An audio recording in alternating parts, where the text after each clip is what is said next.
పరమేశ్వర స్వరూపమైన సభకి నమస్కారం. పరమోత్కృష్టమైనటువంటి రోజు భీష్మ ఏకాదశి. మాఘమాసంలో వచ్చేటటువంటి శుక్లపక్షంలో వచ్చేటటువంటి ఏకాదశి. ఈనాడు భీష్ముడు పరమాత్మలో సాయుధ్యం పొందినటువంటి రోజు. భాగవతంలో భీష్ముడు చేసినటువంటి స్థుతిని మాత్రమే వివరించారు పాండవులు. మొన్నటి రోజున మీకు కుంతీదేవి శ్రీకృష్ణ భగవాన్ నుండి ప్రార్థన చేసిన ఘట్టాన్ని వివరించాను. కుంతీదేవి ప్రార్థన తర్వాత ధర్మరాజు గారు బాధపడుతుంటే, కురుక్షేత్ర సంగ్రామంలో నేను ఎందరో రాజుల్ని తెగటార్చాను, దానివలన నాకు కలిగినటువంటి పాపం ఏ విధంగా పోతుంది అని బాధపడుతున్నటువంటి సమయంలో ధర్మ సూక్ష్మాలు తెలుసుకోవడం కోసమని కురుక్షేత్రంలో అంపశయ్య మీద పడుకుని ఉన్నాడయ్యా మహానుభావుడు భీష్ముడు. అక్కడికి వెడదాం పదా అని కృష్ణ భగవానుడు ధర్మరాజుని తీసుకుని వెళ్ళినప్పుడు ధర్మములను ఉపదేశం చేసి ఆయన అనంత బ్రహ్మమునందు కలిసిపోయినటువంటి సంఘటన మాత్రమే వివరించారు. అప్పుడు కృష్ణ భగవాను ఆయన చేసిన స్తోత్రం. కానీ ఇవాళ భీష్మ ఏకాదశి పర్వదినాన్ని పురస్కరించుకుని నేను కించిత్తు స్వేచ్ఛ తీసుకుంటున్నాను. అందుచేత మహాభారతము, దేవీ భాగవతము, ఇతర గ్రంథాల్లో ఉండేటటువంటి భీష్ముని యొక్క చరిత్రని ఒక చోటికి క్రోడీకరించి దాన్ని ఒక్కసారి ఆవిష్కరించే ప్రయత్నం చేసి చిట్ట చివర భీష్మస్థుతిలోకి వచ్చేస్తాను. అప్పుడు భాగవతంలో ఉన్నటువంటి విషయాన్ని పూర్తి చేసినట్టు ఉంటుంది, ఇవాల్టి రోజున వినవలసినటువంటి విషయం ఏదో అది విన్నట్టు ఉంటుంది. ఏది వినడం చేత ఇవాళ మనం తరిస్తామో, ఏ మహాపురుషుడి యొక్క జీవితాన్ని మనం వినాలో అది వివరించే ప్రయత్నాన్ని చేస్తాను. భీష్ముడి జీవితం అంత తేలికైనటువంటి విషయం కాదు. ఆయన్ని అర్థం చేసుకోవడం ఎంత తేలిగ్గా కనపడుతుందో అంత కష్టమైన విషయం. ఎందుకంటే మధ్యలో మిమ్మల్ని నేను ఒక ప్రశ్న వేస్తాను, అప్పుడు మీరు ఆలోచన చేద్దురు కానీ అలా ఎందుకు జరిగింది అన్నది ఒకసారి మీరు ఆలోచన చేసే ప్రయత్నం చేద్దురు కానీ. ధర్మం అంటే ఎంత కష్టంగా ఉంటుందో, కాలం అంటే ఎలా ఉంటుందో మీరు గమనిద్దురు కానీ. భీష్ముడి జీవితంలో ఒకానొకప్పుడు బ్రహ్మగారు ఒక పెద్ద సభను ఒకదాన్ని తీర్చారు. అందులో ఋషులు, ప్రజాపతులు మొదలైనటువంటి వారందరూ ఇచ్చేశారు. ఇచ్చేసి ఆ సభ యందు కూర్చుని వారు చర్చ చేస్తున్నారు. దేని గురించి చర్చ చేస్తున్నారు అంటే, ఈ లోకములో కళ్యాణము జరిగేటట్టు చూడడం ఎలాగా, భగవంతుని యందు భక్తి కలిగేటట్టుగా ప్రవర్తించడం ఎలాగా. కాబట్టి మనం ఈశ్వరుడి యొక్క గుణములను ఆవిష్కరించి ప్రజలలో భక్తి పొందితే ఆ భక్తి వలన వారికి కావలసినటువంటి సమస్త కామములు చేకూరుతాయి. పైగా వారు నడవవలసినటువంటి పదంలో నడిచినటువంటి వారు అవుతారు. అందుచేత వీళ్ళందరికీ కూడా మనం ఏ విధంగా కళ్యాణమును సాధించి పెట్టాలి అని సభ జరుగుతోంది. ఆ సభ జరుగుతున్నటువంటి సమయంలో ఒక విచిత్రమైనటువంటి సంఘటన జరిగింది. ఆ సభలోకి గంగాదేవి ప్రవేశించింది. గంగమ్మ పరమ పవిత్రురాలు, హిమవంతుని యొక్క పెద్ద కూతురు గంగమ్మ. అందుకని ఆవిడ గంగాదేవి సభలో ప్రవేశించింది. సహజంగా ఆవిడ చాలా సౌందర్య రాశి, పార్వతీదేవికి తోబుట్టు కనుక విశేషమైనటువంటి అందగత్తె. ఆ తల్లి లోపల ప్రవేశించినటువంటి రీతిలో మహాసౌందర్య రాశి అయినటువంటి గంగ అక్కడ ఉండగా, చతుర్ముఖ బ్రహ్మగారి సభలో వాయువు వీచింది. ఒక పెద్ద గాలి వచ్చి గంగాదేవి యొక్క పవిట తొలగితే, అయితే దీని వెనకాతలో ఉండేటటువంటి ఆదిశక్తి, పరాశక్తి కారణమై ఉంటుంది. ఆవిడ ఏదో చాలా దూరం ఆలోచించి పనులు చేస్తుంది. అది అనుకోకుండా జరిగినటువంటి సంఘటనలు కావు, వాటి వెనక అమ్మవారి ప్రణాళిక ఏదో ఉంటుంది. ఆ గంగమ్మ పవిట తొలగితే బ్రహ్మగారి సభలో ఉన్నాం మనం. ఎంత గౌరవం పాటించారో చూడండి. ఉన్నటువంటి వాడు చతుర్ముఖ బ్రహ్మగారు సభలో ఉన్నారు, వారి ఆధ్యక్షంలో జరుగుతోంది. పైగా మనందరం ఆ సభకి విచ్చేసినటువంటి సదస్యులం. ఇలాంటి చోట మనం గౌరవంతో ప్రవర్తించాలని అందరూ తలలు వంచుకుని కూర్చున్నారు. కానీ అందులో కూర్చున్నటువంటి ఒక రాజర్షి మాత్రం తదేక దృష్టితో గంగమ్మ వంక చూస్తున్నాడు. ఆశ్చర్యకరంగా గంగమ్మ కూడా రాజర్షి వంక తదేక దృష్టితో చూస్తాం. వారిద్దరి యందు కామము అతిశయించింది. మనం చతుర్ముఖ బ్రహ్మగారి సభలో ఉన్నామన్న విషయాన్ని మరిచిపోయారు. ఇది అంత తేలిగ్గా హాస్యాస్పదంగా జరిగే సందర్భం కాదు. దీని వెనకాతల ఏదో ఒక పెద్ద ప్రణాళికా నిర్మాణం జరిగింది అని మీరు అర్థం చేసుకోవాలి. ఈ సంకల్పములు మనకు అర్థమయ్యేవి కావు, కథ నడిస్తే మనకు అర్థం అవుతుంది. అప్పుడు బ్రహ్మగారికి ఆశ్చర్యం వేసింది. బ్రహ్మగారి సభలోకి వచ్చి గంగమ్మ ఇలా ప్రవర్తించడం ఏమిటి, రాజర్షి అలా ప్రవర్తించడం ఏమిటి, కాబట్టి మిమ్మల్ని శపిస్తున్నాను. ఇలా సమయాసమయములు లేకుండా కామప్రచోదనం కలిగి ప్రవర్తించావు కనుక నువ్వు మర్త్యలోకమైనటువంటి భూలోకమునందు జన్మించరవుగాక అని ఆ రాజర్షిని శపించారు. గంగమ్మని నీవు కూడా భూలోకమునందు ఆ రాజర్షికి భార్యవై కొంతకాలము చెరించదవుగాక అని, తదనంతరం శరీరం విడిచిపెట్టిన తరువాత నువ్వు మళ్ళీ స్వర్గలోకానికి వస్తావు అని శాప విమోచనం చెప్పారు. ఆ కారణం చేత రాజర్షి నేను ఎవరి కడుపున జన్మించాలి అని చూస్తున్నాడు. చూస్తుండగా ఆయనకి భరతవర్షంలో ప్రతీపుడు అనబడేటటువంటి ఒక మహారాజు, గొప్ప చక్రవర్తి, ఆయన భరతవంశంలో జన్మించాడు. మహాధర్మమూర్తి, బిడ్డలు లేరు. ఆ ప్రతీపుణ్ణి చూసి ఆయనకి కుమారుడిగా జన్మించాలి అని నిర్ణయం తీసుకున్నాడు. ఆయనకి కుమారుడిగా జన్మిద్దామని నిర్ణయం తీసుకుని ఆయన మర్త్యలోకంలో ప్రవేశించేటటువంటి సమయంలో గంగమ్మ బ్రహ్మలోకం నుంచి దిగి కిందకు వస్తాం. అరే నేను ఎంత పొరపాటు పని చేశాను, నేనైనా ఆ సమయంలో కొంచెం పమిట సర్దుకుని సరిగ్గా ప్రవర్తించి ఉంటే పాపం ఆ రాజర్షికి అన్ని ఇబ్బందులు వచ్చి ఉండేవి కావు.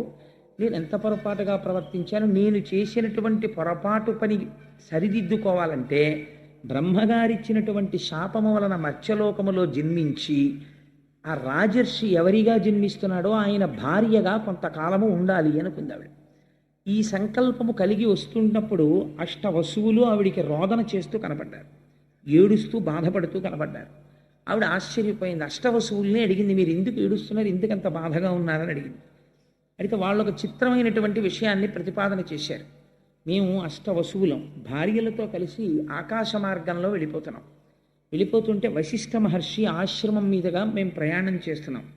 ప్రయాణం చేస్తున్నటువంటి సమయంలో మాకు వశిష్ఠ మహర్షి యొక్క ఆశ్రమం కనపడింది. అందులో ధేనువు ఉంది, కామధేనువు, నందిని. దానిని చూసి అందులో ద్యు అనబడేటటువంటి ఒక వసువుని ఆయన భార్య అడిగింది. అంత మెరిసిపోతోంది, ఏదో తెల్లటి పర్వతాకారంలో ఉంది, అంత ప్రకాశవంతంగా ఉంది, అంత తేజస్సుతో ఉంది, అది మామూలు అవే అని అడిగింది. అయితే ఆయన అన్నాడు, కాదు కాదు, దాన్ని కామధేను అంటారు, దాని పాలు తాగితే ఎటువంటి కోరికైనా తీరుతుంది అన్నారు. అంటే ఆ ద్యు అనబడేటటువంటి వసువు యొక్క భార్య ఆవిడంది, నాకు ఒక స్నేహితురాలు ఉంది, ఆవిడ పేరు ఉసీనరా. ఆ ఉసీనరా అనబడేటటువంటి స్నేహితురాలు కొంచెం రోగగ్రస్త అయి వృద్ధాప్యాన్ని పొందింది. ఆవిడికి మళ్ళీ యవ్వనం వస్తే మాతో పాటు సంతోషంగా గడుపుతుంది. అందుకని మనం ఈ కామధేనువుని అపహరిద్దాం. ఎలాగో లేడు కదా వశిష్ఠుడు ఆశ్రమంలో, అపహరించి తీసుకుని వెళ్ళి ఈ కామధేనువు యొక్క పాలు ఉసీనరాకి పట్టిద్దాం. భార్య మాట కాదనలేక మిగిలినటువంటి వసువులతో కలిసి ద్యు ఆ కామధేనువుని అపహరించాడు. అపహరించి తీసుకుని వెళ్ళిపోయాడు. వశిష్ఠ మహర్షి మరునాడు పూజ కోసమని, సాయంకాలం అగ్నికార్యం కోసమని దర్భలు మొదలైనవి సేకరించడానికని వెళ్ళారు. వారు తిరిగి వచ్చి ఆశ్రమంలో చూశారు, నందినీ ధేనువు కనపడలేదు. అంతటా వెతికి ఒక్కసారి తపోనిష్టలో కూర్చుని ఆచమనం చేసి దివ్య దృష్టితో చూశారు. అష్టవసువులు అపహరించడం తెలిసింది. తెలిసి వెంటనే శపించారు.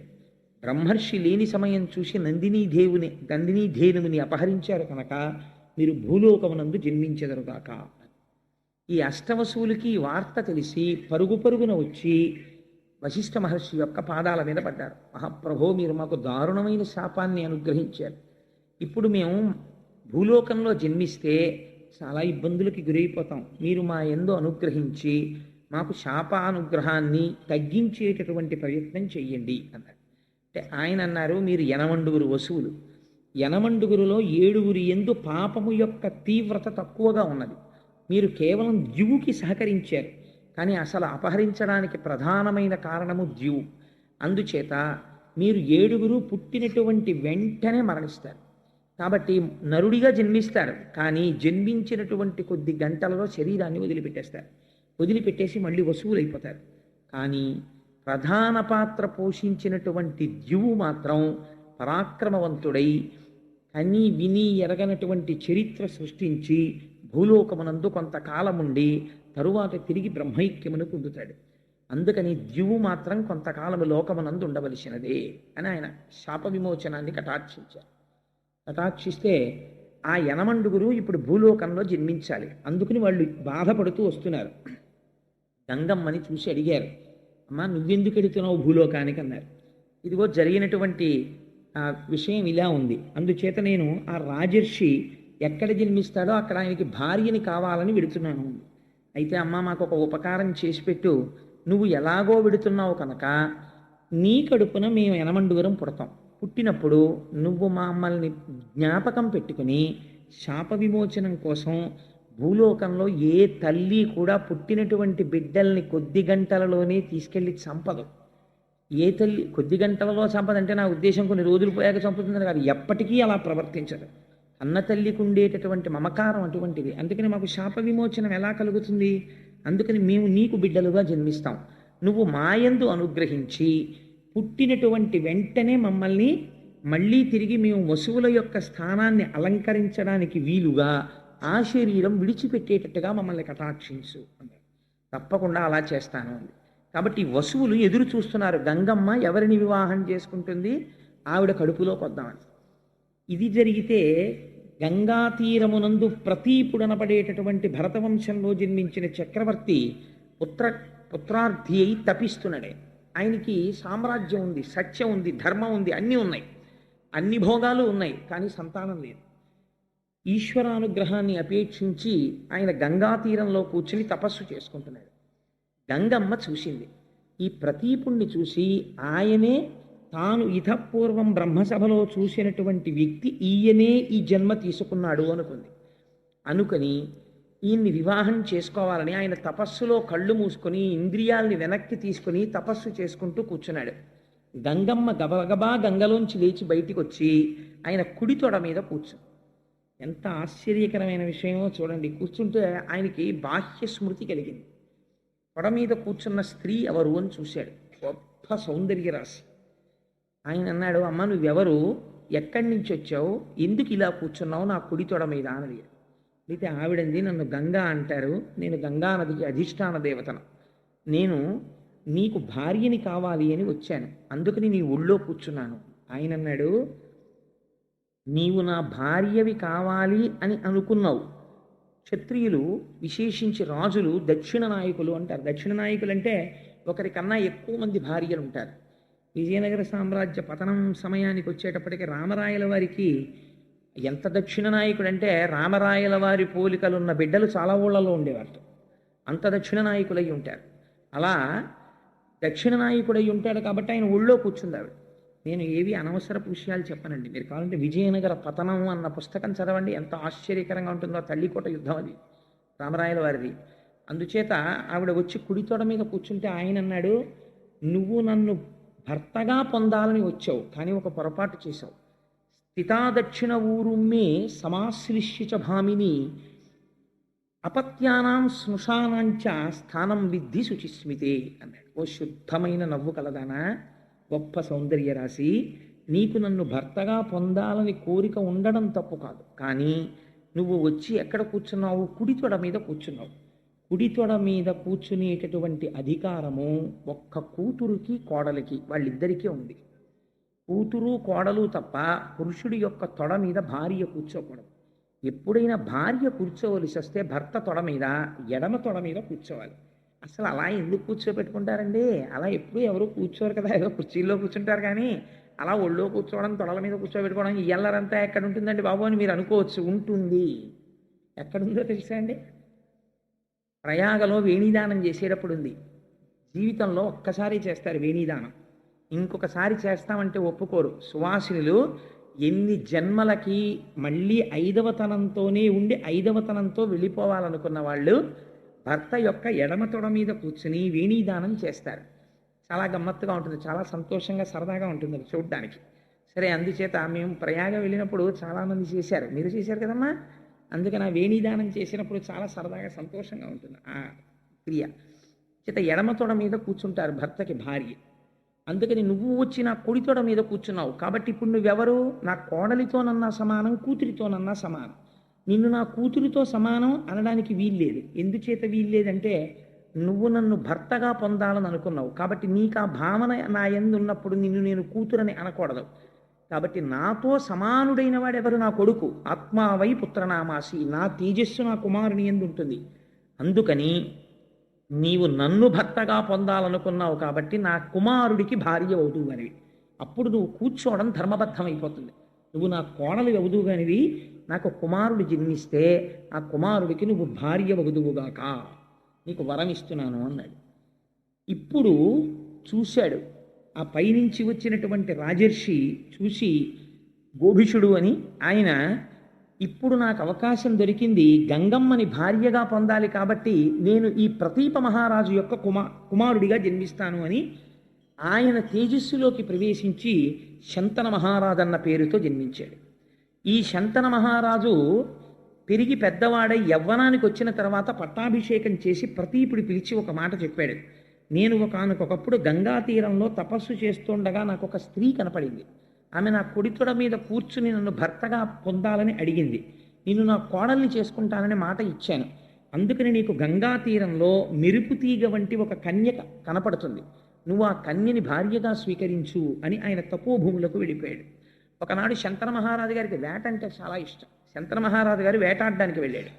వెళ్ళి తిరిగి వస్తూ విశ్రాంతి కోసమని గంగా తీరంలో కూర్చున్నాడు. అక్కడ కనపడింది గంగమ్మ. కనపడితే ఆయన తండ్రి గారు చెప్పినటువంటి స్త్రీ ఈమెయే అని నమ్మి ఆవిడ్ని వివాహం చేసుకోవడానికని ప్రయత్నించి ఆవిడతో మాట కలిపాడు. కలిపితే ఆవిడ వసువులకి మాట ఇచ్చి ఉన్నది, బిడ్డలు పుట్టినప్పుడు వెంటనే వాళ్ళు శరీరం వదిలిపెట్టేటట్టు చూస్తానని. ఇప్పుడు రేపు దానికి భర్త అడ్డుగా నిలబడితే వాళ్ళకి తాను ఇచ్చిన మాట నిలబెట్టుకోవడం కుదరదు. అందుకని ఆవిడంది, నేను నీకు భార్యనవుతాను, కానీ నాదొక షరతు ఉంది. ఏమి నీ షరతు అన్నాడు. యచ్చకుర్యామహంకార్యం శుభం వా యదివా శుభం, నేను ఏ పని చేసినా అది శుభం కావచ్చు అశుభం కావచ్చు, నేను ఏది మాట్లాడినా కూడా నవక్తవ్యం తథా ప్రియం, నువ్వు దానికి ఎదురు చెప్పకూడదు. నేను ఏ పని చేసినా నువ్వు అంగీకరించాలి. నువ్వు ఏనాడు నాకు ఎదురు చెప్తావో ఆనాడు నేను నిన్ను విడిచిపెట్టి వెళ్ళిపోతాను. అలాగైతే నేను నిన్ను వివాహం చేసుకుంటాను. మనిషి జీవితం చాలా విచిత్రంగా ఉంటుందండి. వివాహం చేసుకునేటప్పుడు చాలా అందంగా ఉండడం అనేటటువంటిది చాలా ప్రధానమైన విషయమై కూర్చుంటుంది.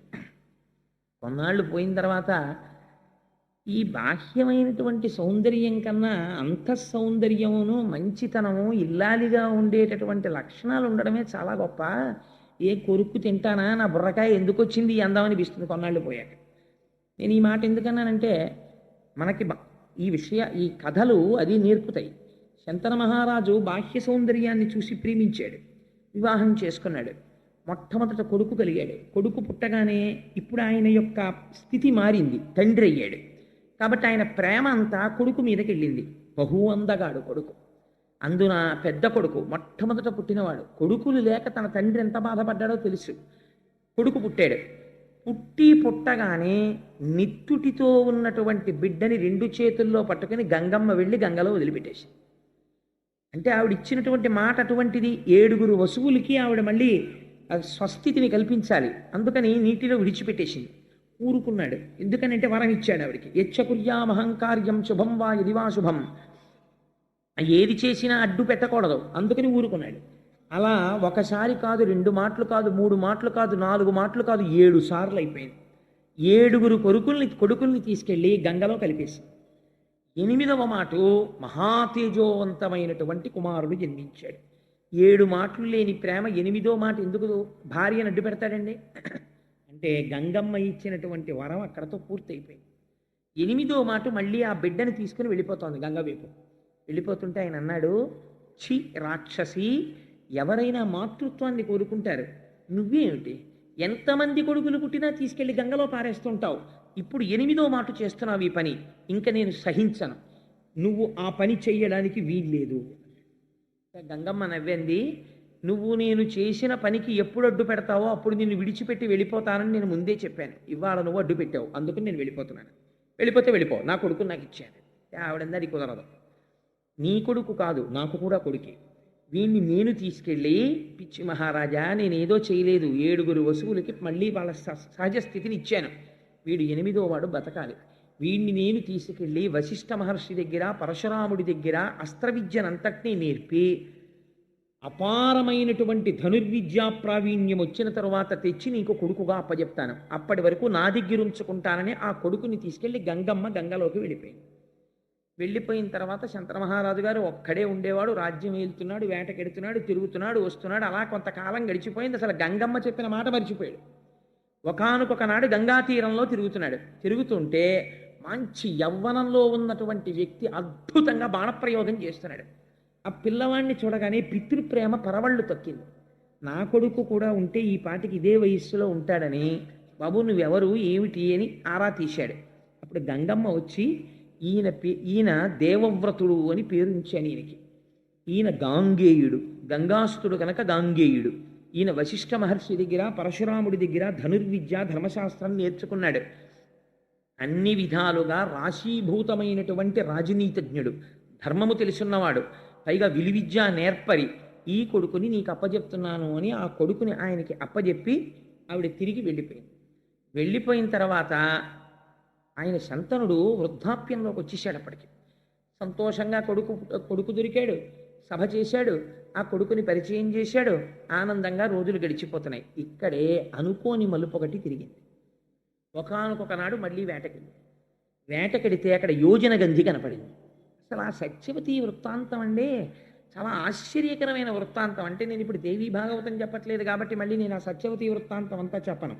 చెప్తే ఇప్పుడు నేను భాగవతం వదిలిపెట్టి దేవీ భాగవతంలోకి వెళ్ళిపోవడం అయిపోతుంది.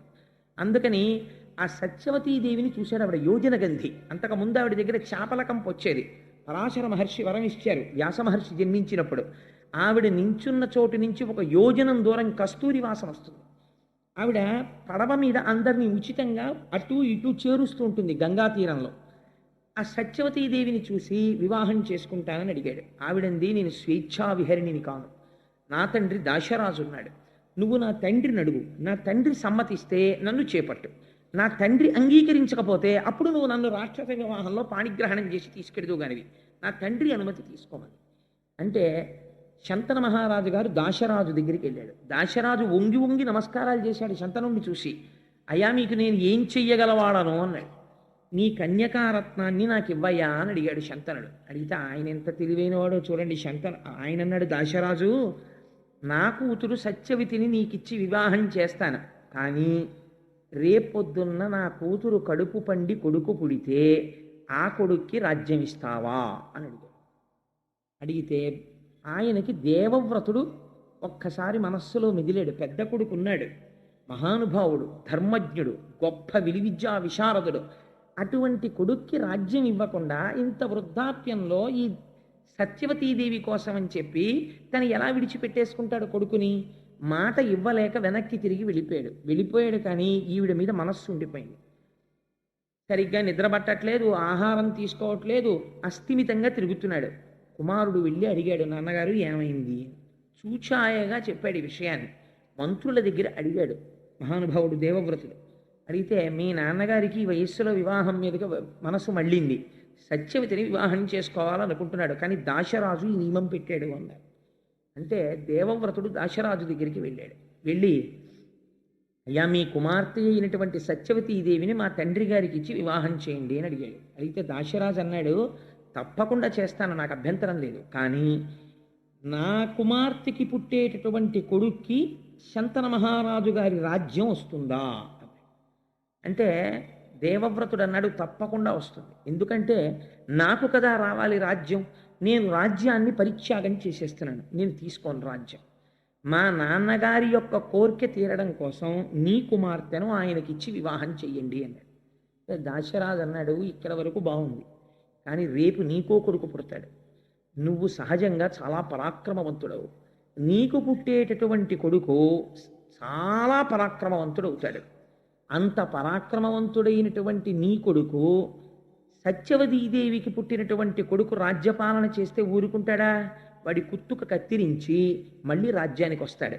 అందుకని రేపొద్దున్న నీ కొడుకు దగ్గర నుంచి ప్రమాదం రాదని ఏమిటి హామీ అంటే ఆ దేవవ్రతుడు ప్రతిజ్ఞ చేశాడు, నీకు ఆ అనుమానం ఉంది కనుక తండ్రి యొక్క మాట నిలబెట్టి తండ్రి యొక్క గౌరవాన్ని, తండ్రి కోరుకున్నటువంటి కోరికని తీర్చలేని కొడుకు ఉంటే ఎంత, ఊడిపోతే ఎంత, మా తండ్రి గారి కోసం నేను భీష్మమైనటువంటి ప్రతిజ్ఞ చేస్తున్నాను. నేను ఇక నుంచి ఏ స్త్రీ యందు కూడా భార్యాభావనతో ప్రవర్తించను, బ్రహ్మచారినై నా జీవితాన్ని పూర్తి చేసేస్తాను. ఈ ప్రతిజ్ఞ అది సామాన్యమైన ప్రతిజ్ఞ కాదండి, వృద్ధుడైన తండ్రి కోసం ఇటువంటి ప్రతిజ్ఞ చేశాడు. ఈ ప్రతిజ్ఞ చేసేసరికి దేవదుందుబులు మోగి పైనుంచి పుష్పవృష్టి కురిసింది.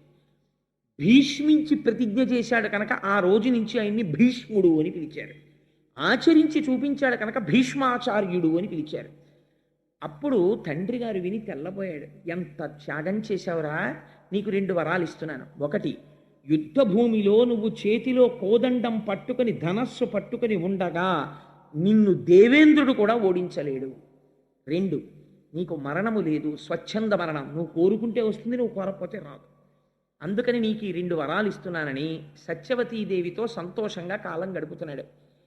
ఆయన కంటే వృద్ధాప్యం వచ్చేసినా సరే వెర్రి కోరికలు పుట్టాయి, కానీ కాలుడు ఊరుకుంటాడండి. నాకు ఇప్పుడు వెర్రి కోరిక పుట్టిందండి అంటే ఊరుకుంటాడా? 2 కొడుకులు పుట్టాడు, చిత్రాంగదుడు విచిత్ర వీర్యుడు అని. 2 కొడుకులు పుట్టారు, సంతోషంతో కాలం గడుపుతున్నాడు. మృత్యు వచ్చింది, శంతన మహారాజు గారు మరణించాడు. సత్యవతీదేవికి వైధవ్యం వచ్చింది. ఓన్లే 2 కొడుకులు ఉన్నారు కదా అని సంతోషించింది. ఈ 2 కొడుకుల్లో పెద్దవాడైన చిత్రాంగదుడు ఒకసారి అరణ్యానికి వేటకెళ్ళాడు. వేటకెడితే చిత్రాంగదుడు అన్న పేరున్న గంధర్వుడు కనబడ్డాడు. ఆయన కర్మ కొద్ది. నువ్వన్నా చిత్రాంగదుడన్న పేరుతో ఉండాలి, నేనన్నా చిత్రాంగదుడన్న పేరుతో ఉండాలి. నువ్వు ఆ పేరు వదులుతావా, నాతో యుద్ధం చేస్తావా? యుద్ధం చేస్తే మన ఇద్దరిలో ఎవరు బతికితే వాళ్ళు ఒక్కడే చిత్రాంగదుడు ఉంటాడు, లేదా పేరు మార్చుకో వెళ్ళిపో అన్నాడు. నేను పేరు మార్చుకోవడం ఏమిటి, మన ఇద్దరం యుద్ధం చేస్తాం, ఎవరు ఉంటే వాళ్ళే చిత్రాంగదుడు అన్నాడు. ఆ చిత్రాంగదుడు గంధర్వుడు యుద్ధం చేశారు. శంతన మహారాజు గారి యొక్క కుమారుడైన చిత్రాంగదుడు మరణించాడు యుద్ధంలో. ఇంకా విచిత్ర వీర్యుడు ఒక్కడే మిగిలాడు. ఎవరి కోసం ప్రతిజ్ఞ చేశాడు భీష్ముడు? ఏ శంతన మహారాజు గారి యొక్క సుఖం కోసం ప్రతిజ్ఞ చేశాడో ఆ శంతన మహారాజు వెళ్ళిపోయాడు. ఆ సత్యవతీదేవి వైధవ్యం పొందింది. పుట్టిన 2 కొడుకుల్లో పెద్దవాడు మరణించాడు. విచిత్ర వీర్యుడు ఎప్పుడూ కాలక్షేపం చేస్తూ భగవంతుని యొక్క స్మరణ లేకుండా సంతోషంగా కాలం గడిపేసేటటువంటి వాడు. ఇప్పుడు వంశము వర్ధిల్లాలి.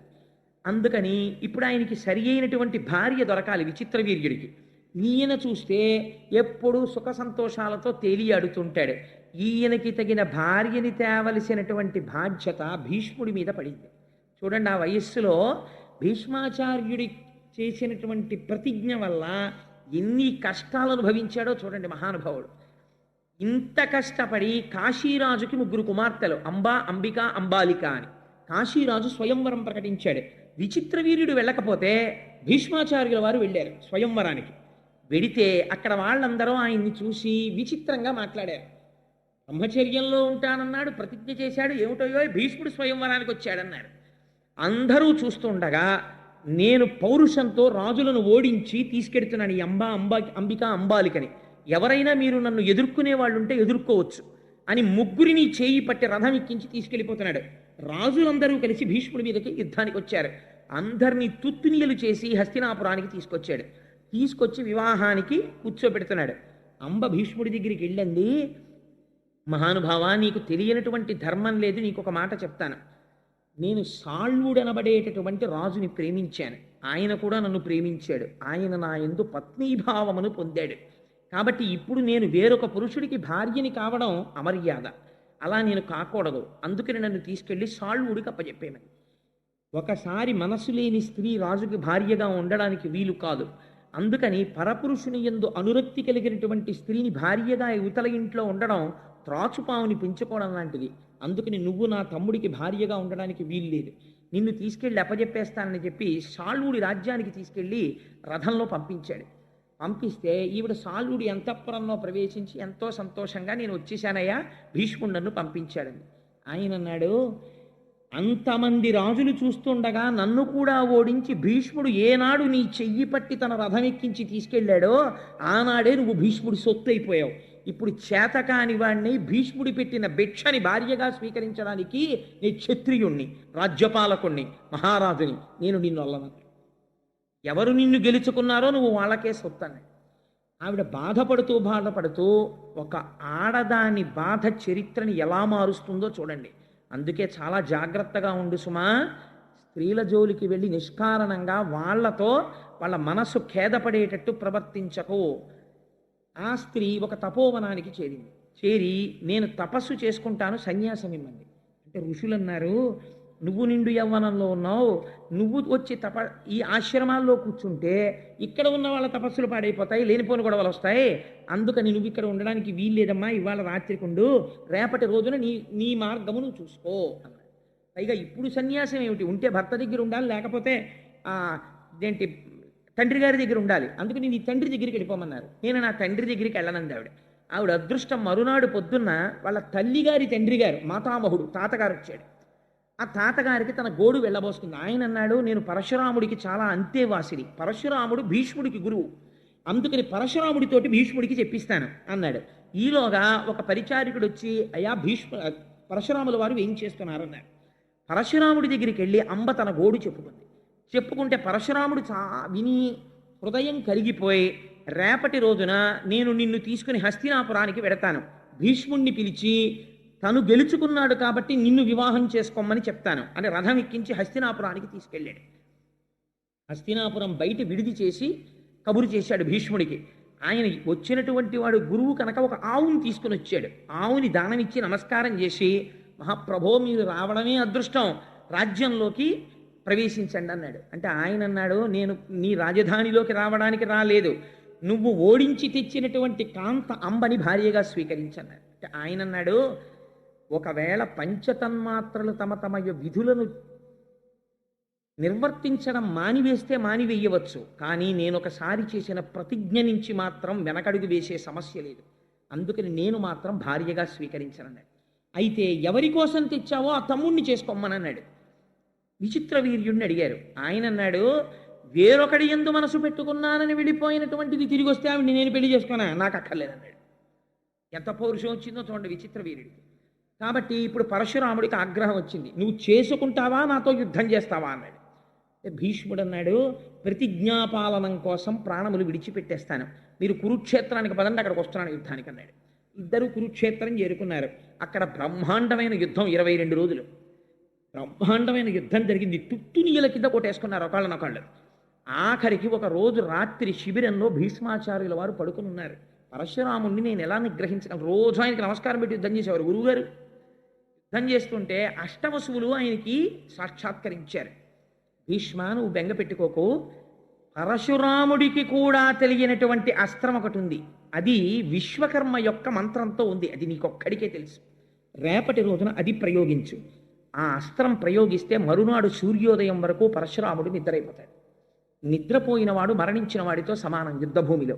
మరునాడు సూర్యోదయం వరకు మేల్కొనలేదు కాబట్టి పరశురాముడు మరణించినట్లే, కాబట్టి ఆ అస్త్రాన్ని ప్రయోగించు అన్నారు.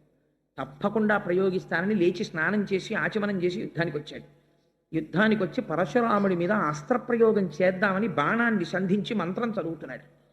మహర్షులందరూ దర్శనమిచ్చారు. నారదాదులు, ఎంత ఘోరమైన పాపం చేస్తున్నావు భీష్మ, నీ వంటి ధర్మజ్ఞుడు చెయ్యవలసిన పని కాదు, నువ్వు ఈ అస్త్రాన్ని ప్రయోగిస్తే నీ గురువు మరణించిన వాడితో సమానమైపోతాడు, గురువుని చంపినటువంటి పాపం వస్తుంది, అంతటి అపకారం అంతటి అవమానం గురువు పట్ల చెయ్యకూడదు, నువ్వు అలా వెయ్యకు అన్నారు.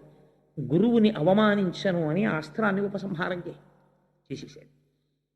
అదే సమయంలో జమదగ్ని మొదలైనటువంటి వాళ్ళు పరశురాముడి తండ్రి వాళ్ళు వచ్చారు. వచ్చి, నువ్వు కూడా బ్రాహ్మణుడవై నీ శిష్యుల మీద ఇంత బాణప్రయోగం చెయ్యకూడదు, ఆయన ధర్మానికి కట్టుబడ్డాడు, నువ్వు ఉపశాంతి వహించని పరశురాముడికి చెప్పారు. పరశురాముడు ఒక స్థితిలో భీష్ముడితో యుద్ధం చేస్తూ మోకాళ్ళ మీద దొల్లి రథంలోంచి కింద పడిపోయాడు. అందుకని పరశురాముడు ఓటమిని అంగీకరించాడు భీష్ముడి చేతిలో. నేను ఓడిపోయినట్టే లెక్క, అంబా ఇంక నిన్ను నేను రక్షించలేను, నువ్వు ఎక్కడ రక్షణ దొరుకుతుందనుకుంటే అక్కడికి వెళ్ళిపోవచ్చు అన్నాడు. నీకు ఎవరి వలన వివాహం అవుతుందనుకుంటే వారిని ఆశ్రయించి అన్నాడు. ఆవిడంది, నాకు ఒక విషయం అర్థమైంది, పరశురాముడు 21 మాటలు భూమండలాన్ని చుట్టూ తిరిగి క్షత్రియుడన్న వాడిని అందరినీ తెగటార్చాడు, అటువంటి పరశురాముడిని ఓడించేశాడు ఈ భీష్ముడు. కాబట్టి భీష్ముడిని ఓడించేవాడు లేడు కాబట్టి నా పెళ్ళవదు కాబట్టి నేను ఒక్క ప్రతీకారం తీర్చుకుంటాను, ఈ భీష్ముడిని చంపుతాను, ఇదే నా ప్రతిజ్ఞ ఇవాళ నుంచి, ఇంకా నాకు వివాహం అక్కర్లేదు, భీష్ముడు ఎలా చనిపోతాడో ఇదొక్కటే నా కోరిక అని ఆవిడ తపస్సు చేయడం మొదలెట్టి.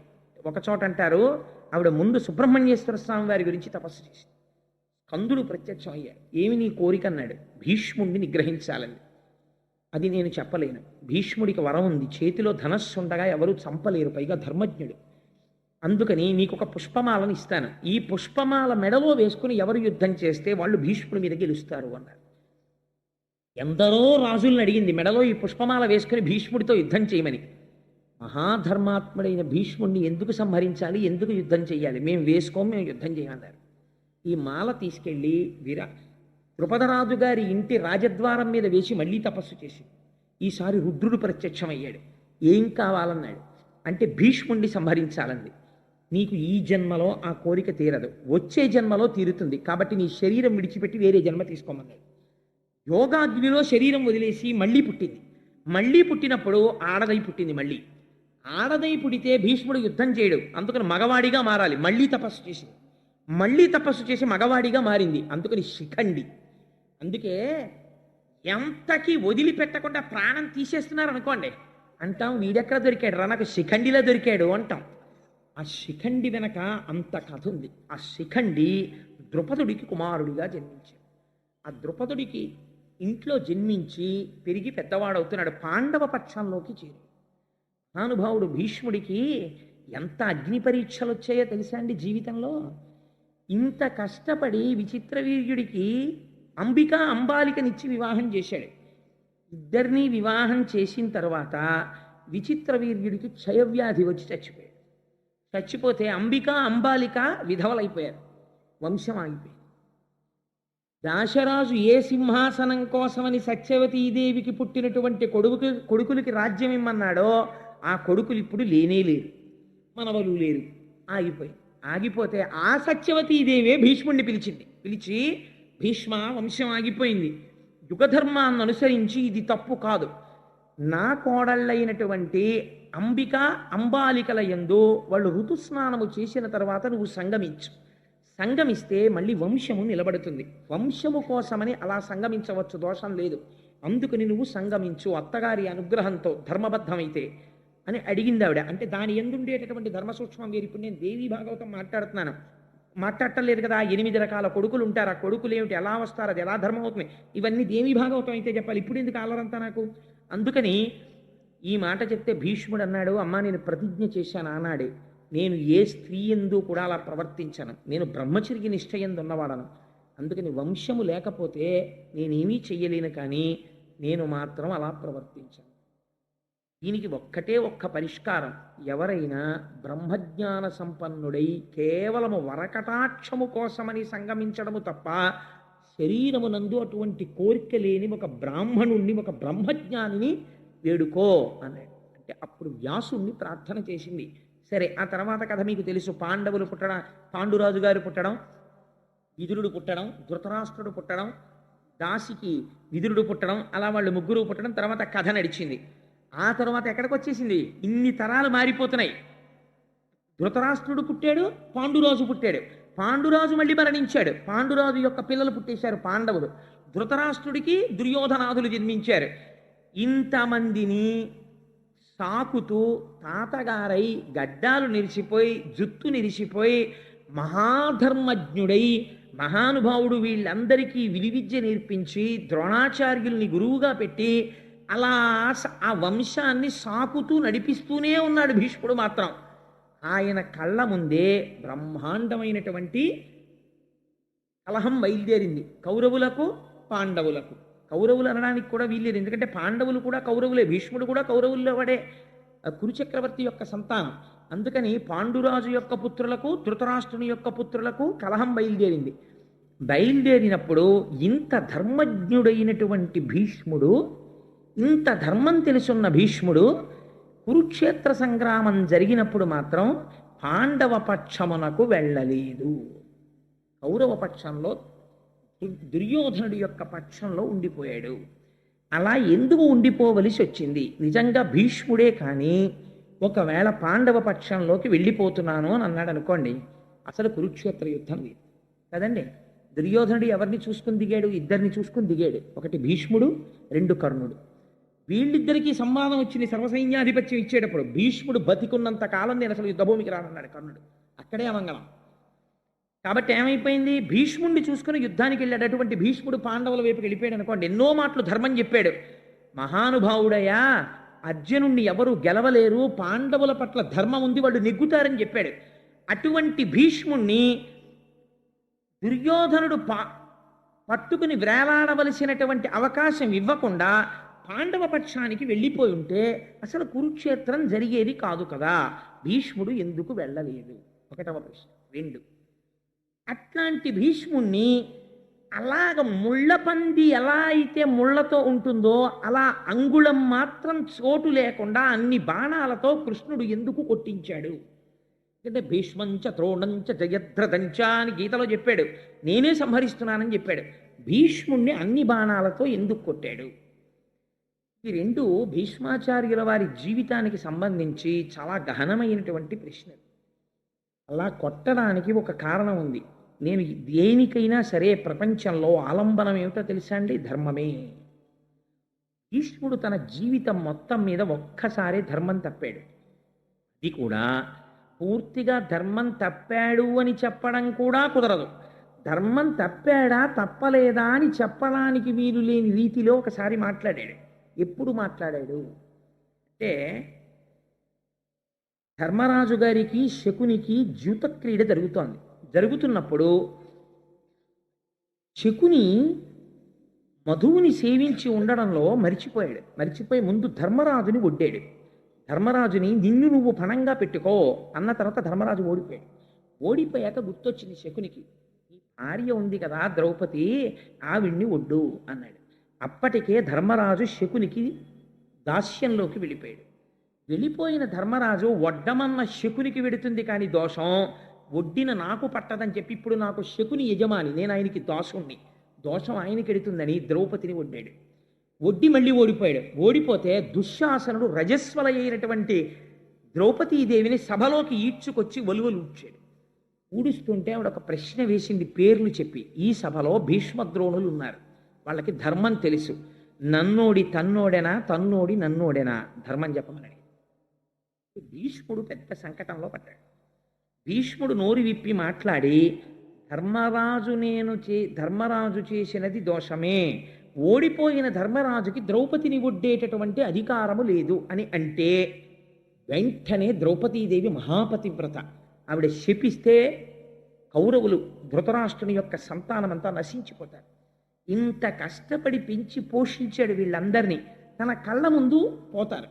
అందుకని పోని చెప్పకుండా ఉందామంటే ఎదురుగుండా ఒక మానవతి, ఒక మహాపతివ్రతకి వలువలు ఉడుస్తున్నారు. కాబట్టి ఏం చెప్పాలో అర్థం కాలేదు. తెలిసి చెప్పాడా తెలియక చెప్పలేదా అన్నది తెలియకుండా ఒక మాట అని ఊరుకున్నాడు. ధర్మరాజంతటి వాడే నేను ఓడిపోయానని ఒక మాట అన్నాడు. ఈ స్థితిలో ఏది ధర్మము అన్నది చెప్పడం కొంచెం కష్టం ద్రౌపది అన్నాడు. అలా ధర్మము తెలిసి చెప్పకపోవడం కూడా ధర్మాచరణమునందు వైక్లభ్యమే. ఈ దోషమునకు కొట్టవలసి వచ్చింది. అందుకని బాణాలతో కొట్టారు. ధర్మాచరణం అంటే ఎంత గహనంగా ఎంత కష్టంగా ఉంటుందో చూడండి. ఇంతటి మహానుభావుడు యుద్ధానికి వచ్చాడు కురుక్షేత్రంలో. వస్తే దుర్యోధనుడితో ఒక మాట చెప్పాడు, నువ్వు పాండవుల వైపు ఉన్నటువంటి వాళ్ళల్లో ఎవరినైనా సరే అడుగు, తలకాయ తీసేస్తాను, పాండవుల జోలికి మాత్రం నేను వెళ్ళనన్నాడు. యుద్ధభూమికి వచ్చిన తరువాత భీష్ముడు సర్వసైన్యాధిపతిగా నిలబడితే ధర్మరాజు గారు కవచం విప్పేసి పాదుకలు విప్పేసి కాలినడకన వెళ్ళి పితామహాన్ నమస్కరించాడు. తాత, నువ్వు పెంచి పెద్ద చేసిన వాళ్ళం, మాకు విజయం కలగాలని ఆశీర్వదించు అన్నాడు. అంటే భీష్ముడు అన్నాడు, నువ్వు ఇలా వచ్చి ఉండకపోతే నిన్ను శపించి ఉండేవాడిని. నీ గౌరవానికి పొంగిపోయాను. ఎంతటి వాడండి అప్పటికి మహానుభావుడు, వృద్ధుడైపోయాడు. చర్మం అంతా ముడతలు పడిపోయింది, జుత్తు నెరిసిపోయింది.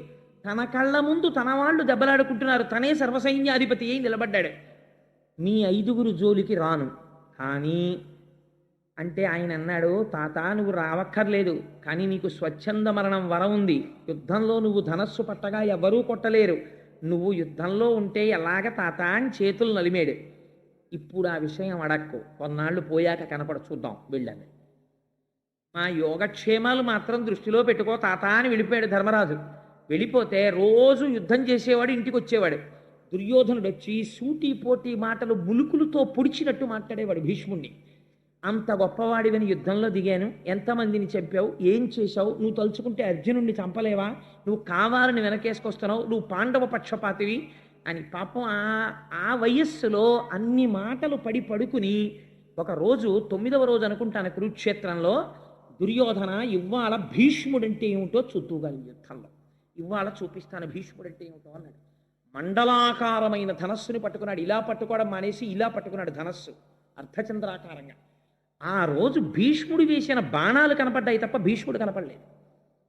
కొన్ని వేల మందిని తెగటార్చేశాడు. కురుక్షేత్రం అంతా ఎక్కడ చూసినా తెగిపోయిన కాళ్ళు, చేతులు, ఏనుగులు. భీష్మపర్వం చదవాలి. పడిపోతే పాండవులు గజ గజ గజ గజ గజ గజ వణికిపోయారు.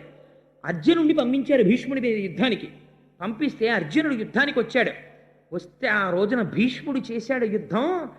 గమ్మత్తైన ప్రతిజ్ఞ చేశాడు. సర్వసైన్యాధిపత్యంలోకి వెళ్ళి తీసుకున్నాడు. తీసుకుని ఆయనకి అభిషేకం చేశారు సర్వసైన్యాధిపతిగా. చేస్తే దూతలు వచ్చి చెప్పారు, కృష్ణ పరమాత్మ ప్రతిజ్ఞ చేశారు, అర్జునుడికి సారథ్యం చేస్తాట, చేత్తో ధనస్సు పట్టుకోట, ఏ విధమైనటువంటి అస్త్రశస్త్రములను పట్టను అని ప్రతిజ్ఞ చేశాడన్నాడు. భీష్ముడు అన్నాడు, నేను ప్రతిజ్ఞ చేస్తున్నాను సర్వసైన్యాధికారిగా, కృష్ణుడి చేత అస్త్రం పట్టిస్తానన్నాడు. కృష్ణుడు పరమాత్మ అని భీష్ముడికి తెలుసు. అటువంటి కృష్ణుడితో అస్త్రం పట్టిస్తానన్నాడు. పట్టను అని కృష్ణుడు అన్నాడు. ఇప్పుడు ఈశ్వరుడి ప్రతిజ్ఞ నెరవేరుతుందా, భక్తుడి ప్రతిజ్ఞ నెరవేరుతుందా? ఆ రోజు అర్జునుడు ఎదురొస్తే కొట్టాడు బాణాలు భీష్మాచార్యుల వారు. ఎన్ని ధనస్సులు తీసుకున్నా విరిగిపోయాయి. ఇంత సవ్యసాచి, ఇంత కవ్వడి. కొట్టిన బాణాలకి కృష్ణ పరమాత్మ కవచం పిట్లిపోయి మోదుగ చెట్టును కొట్టినట్టు కొట్టేశాడు కృష్ణుణ్ణి. వెనక్కి తిరిగి చూశాడు, నెత్తురు ఏరుల కింద పారిపోతోంది అర్జునుడి శరీరంలోంచి. కృష్ణుడు ప్రతిజ్ఞ మరిచిపోయి ఒక్కసారి చక్రం పట్టుకుని దూకేశాడు, సంపాదన పారేస్తాను భీష్ముడిని. అప్పుడు భీష్ముడు కోదండాన్ని పక్కన పెట్టి నమస్కరించాడు. చూసావా, లొంగిపోయావు, నా భక్తుడు, నిన్ను నమ్ముకున్న భక్తుడి కోసం ధనస్సు పక్కన పెట్టేశావు అని నమస్కరించాడు. 10 రోజుల యుద్ధం పూర్తయిపోయిన తర్వాత ధర్మరాజు గారు కృష్ణుణ్ణి పిలిచి అన్నాడు, పితామహుడు యుద్ధం చేస్తుంటే ఇంకా యుద్ధం చెయ్యలేం, ఆయన సామాన్యుడు కాడు, అరివీర భయంకరుడు, ఎలా ఆయన్ని యుద్ధం నుంచి ఆపడం అని అడిగితే కృష్ణ పరమాత్మ అన్నారు, దీనికి ఒక్కటే పరిష్కారం, నువ్వు చెప్పులు విప్పేసి కవచం తీసేసి శిరస్త్రాణం తీసేసి 5 పాండవులు నేను కలిసి భీష్ముడి శిబిరానికి వెళ్ళి నమస్కారం చేసి ఆయన్ని అడుగుదాం అన్నారు. సరే పదండి అన్నారు. ఎంత ఆశ్చర్యం చూడండి, ఏ మనవడు అడగకూడని ప్రశ్న. ధర్మరాజు గారు వెళ్ళి నమస్కారం చేస్తే ఒక్క మీకు సమర్థిస్తూ యుద్ధం చేయమని అడగడం తప్ప ఇంకేదైనా కోరుకో, ఇంత రాత్రి వేళ పాదచారి అయి ఎందుకు వచ్చావు ధర్మజ అని అడిగాడు. తాత ఇలా అడిగానని ఏమనుకోవద్దు, నువ్వు అసలు ఎలా చచ్చిపోతావు తాత అని అడిగాడు. ఎంత దారుణమైన మాట అండి ప్రపంచంలో ఇది. అసలు తాత నువ్వు ఎలా మరణిస్తావు అని అడిగాడు. అడిగితే అప్పుడు నవ్వి అన్నాడు, నా చేతిలో ధనస్సు ఉన్నంతకాలం నేను మరణించను. మనవడి యొక్క ప్రజ్ఞ చూసి పొంగిపోయాను అర్జునుడు వేసిన బాణాలకి. నా ధనస్సు పక్కన పెట్టాలంటే కొన్ని సందర్భాల్లోనే పెడతాను. రథం మీద స్త్రీ వచ్చి బాణం వేస్తే నేను ధనస్సు పక్కన పెట్టేస్తాను. ఎవరిదైనా పతాకం కిందకి జారిపోతే నేను యుద్ధం చేయను.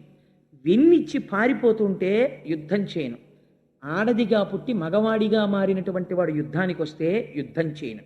ఇందులో స్త్రీని పట్టుకుని యుద్ధానికి వచ్చేంత అవలక్షణం మీ దగ్గర లేదు. మీరు నాకు వెన్నిచ్చి చూపించి పారిపోరు. మీలో ఎవరి పతాకం కిందకి జారిపోదు. కాబట్టి మీకున్న అవకాశం ఒక్కటే, మీ పక్షంలో నామరణం కోసం తపస్సు చేసిన శిఖండి ఉన్నాడు. ఆ శిఖండిని అర్జునుడి రథానికి ముందు నించోపెట్టండి.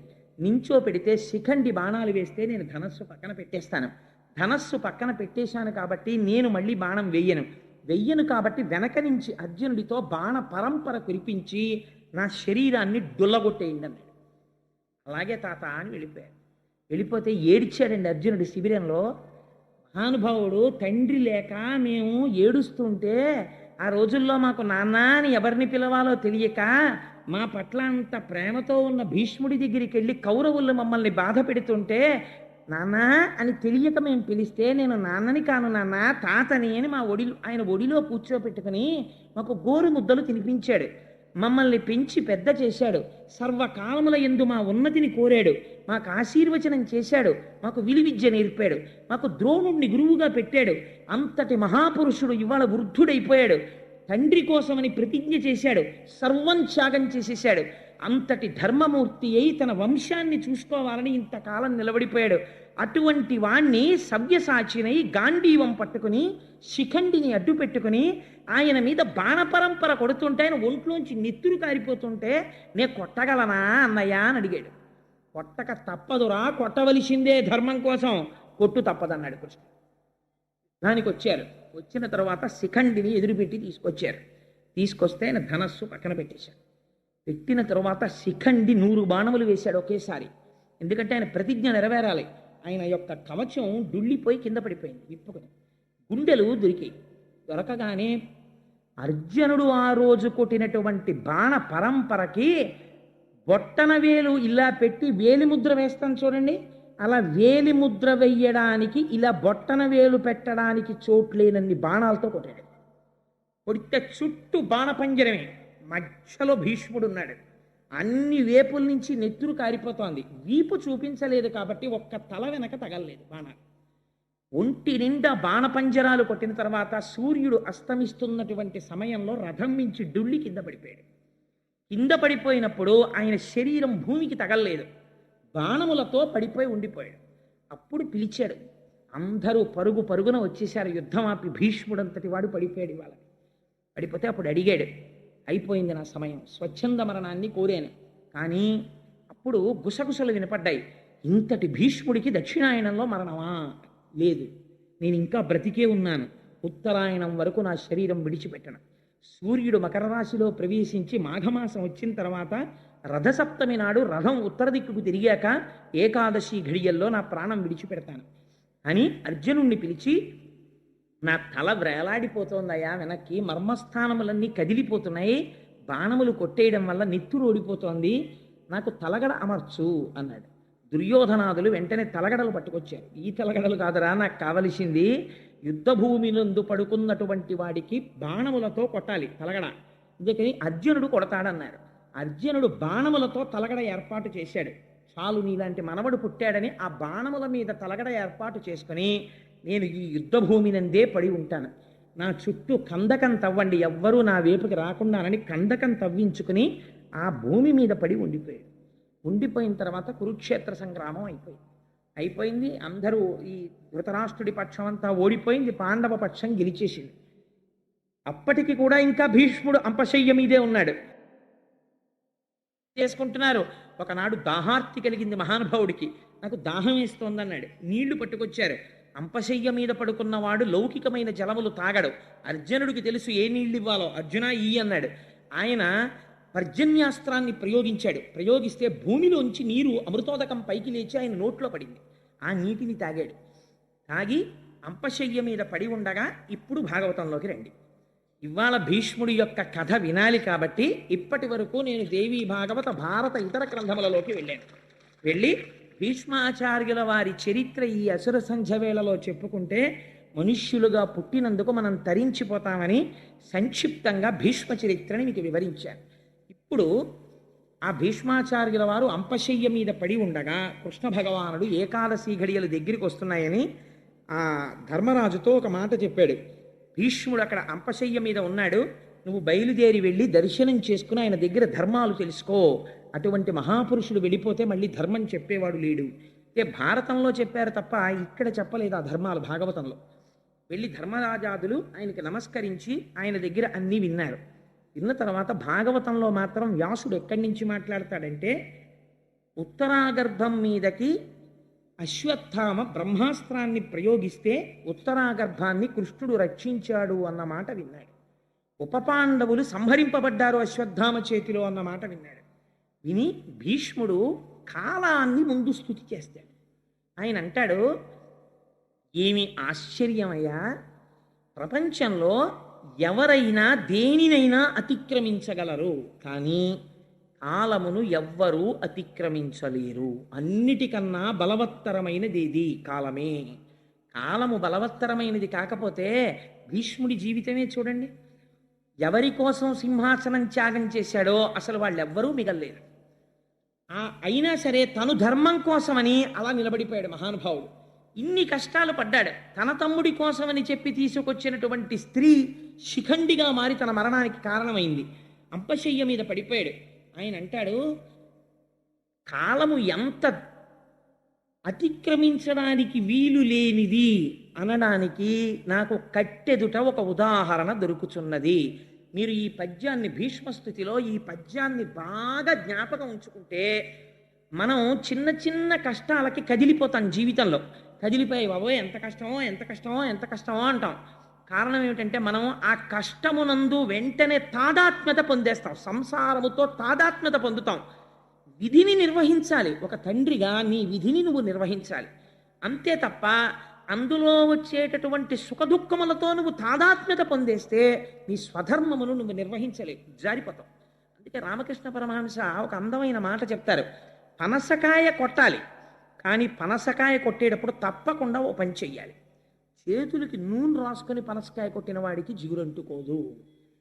ఈశ్వరుడి పాదాలు పట్టుకుని సంసారంలో ఉన్నవాడికి కష్టసుఖములకు ఈశ్వరుడు ఇతపూర్వం నేను చేసిన పాపపుణ్యములకు ఆయన ఇస్తున్న ఫలితము.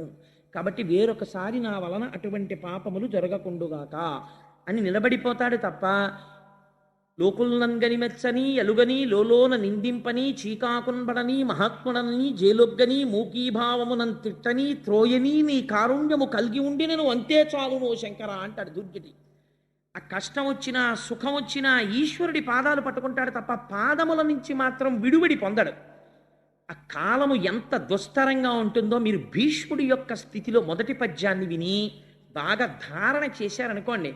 కొన్ని ఎలా ఉంటాయో తెలుసా అండి? హార్ట్ అటాక్ ఎప్పుడైనా మైల్డ్ స్ట్రోక్ వచ్చిన వాళ్ళు ఉన్నారనుకోండి, వాళ్ళు సాధారణంగా 2 ట్యాబ్లెట్లు జేబులో పెట్టుకుంటారు. ఒకటి డిస్ప్రిన్ అన్న ట్యాబ్లెట్, ఒకటి రెండో దాని పేరు నాకు జ్ఞాపకంలో లేదు కానీ ఆ నాలుక కింద పెట్టుకుని చప్పరిస్తే అది కొంచెం సేపు టైం ఇస్తుంది. ఆ ట్యాబ్లెట్ ఒకటి పెట్టుకుంటూ ఉంటారు. మా గోపి గారి జేబులో ఉంటుండేవి ఆ ట్యాబ్లెట్లు. అవి ఆ ట్యాబ్లెట్లు 2 జేబులో పెట్టుకు తిరుగుతుంటారు. అలా మన జీవితంలో తప్పకుండా కనీసం ఒక వయస్సు వచ్చిన తర్వాత కొన్ని పద్యాలు నోటికి రావాలండి. అవి వస్తే ఏమవుతుందో తెలుసా అండి? మీకు ఏదైనా కష్టం వచ్చినప్పుడు మీరు ఆ పద్యం ఒక్కసారి మనస్సులో తలుచుకున్నారనుకోండి, మీకు ఒక గొప్ప ధైర్యం వస్తుంది. వేరొకరు మీ స్వస్థితి నుంచి మీరు జారిపోరు. ఎందుకంటే శోకం ఆవరించేసింది అనుకోండి, మనిషిని నాశనం అయిపోతాడు. శోకో నాశయితే ధైర్యం, శోకో నాశయితే స్మృతం, శోకో నాశయితే సర్వం, నాస్తి శోక సమోరిపు. శోకం ఆవరించగానే ముందు దేన్ని పాడు చేసేస్తుందంటే ధైర్యం పోతుంది. తర్వాత స్మృతం, ఏది విన్నాడో అది పోతుంది.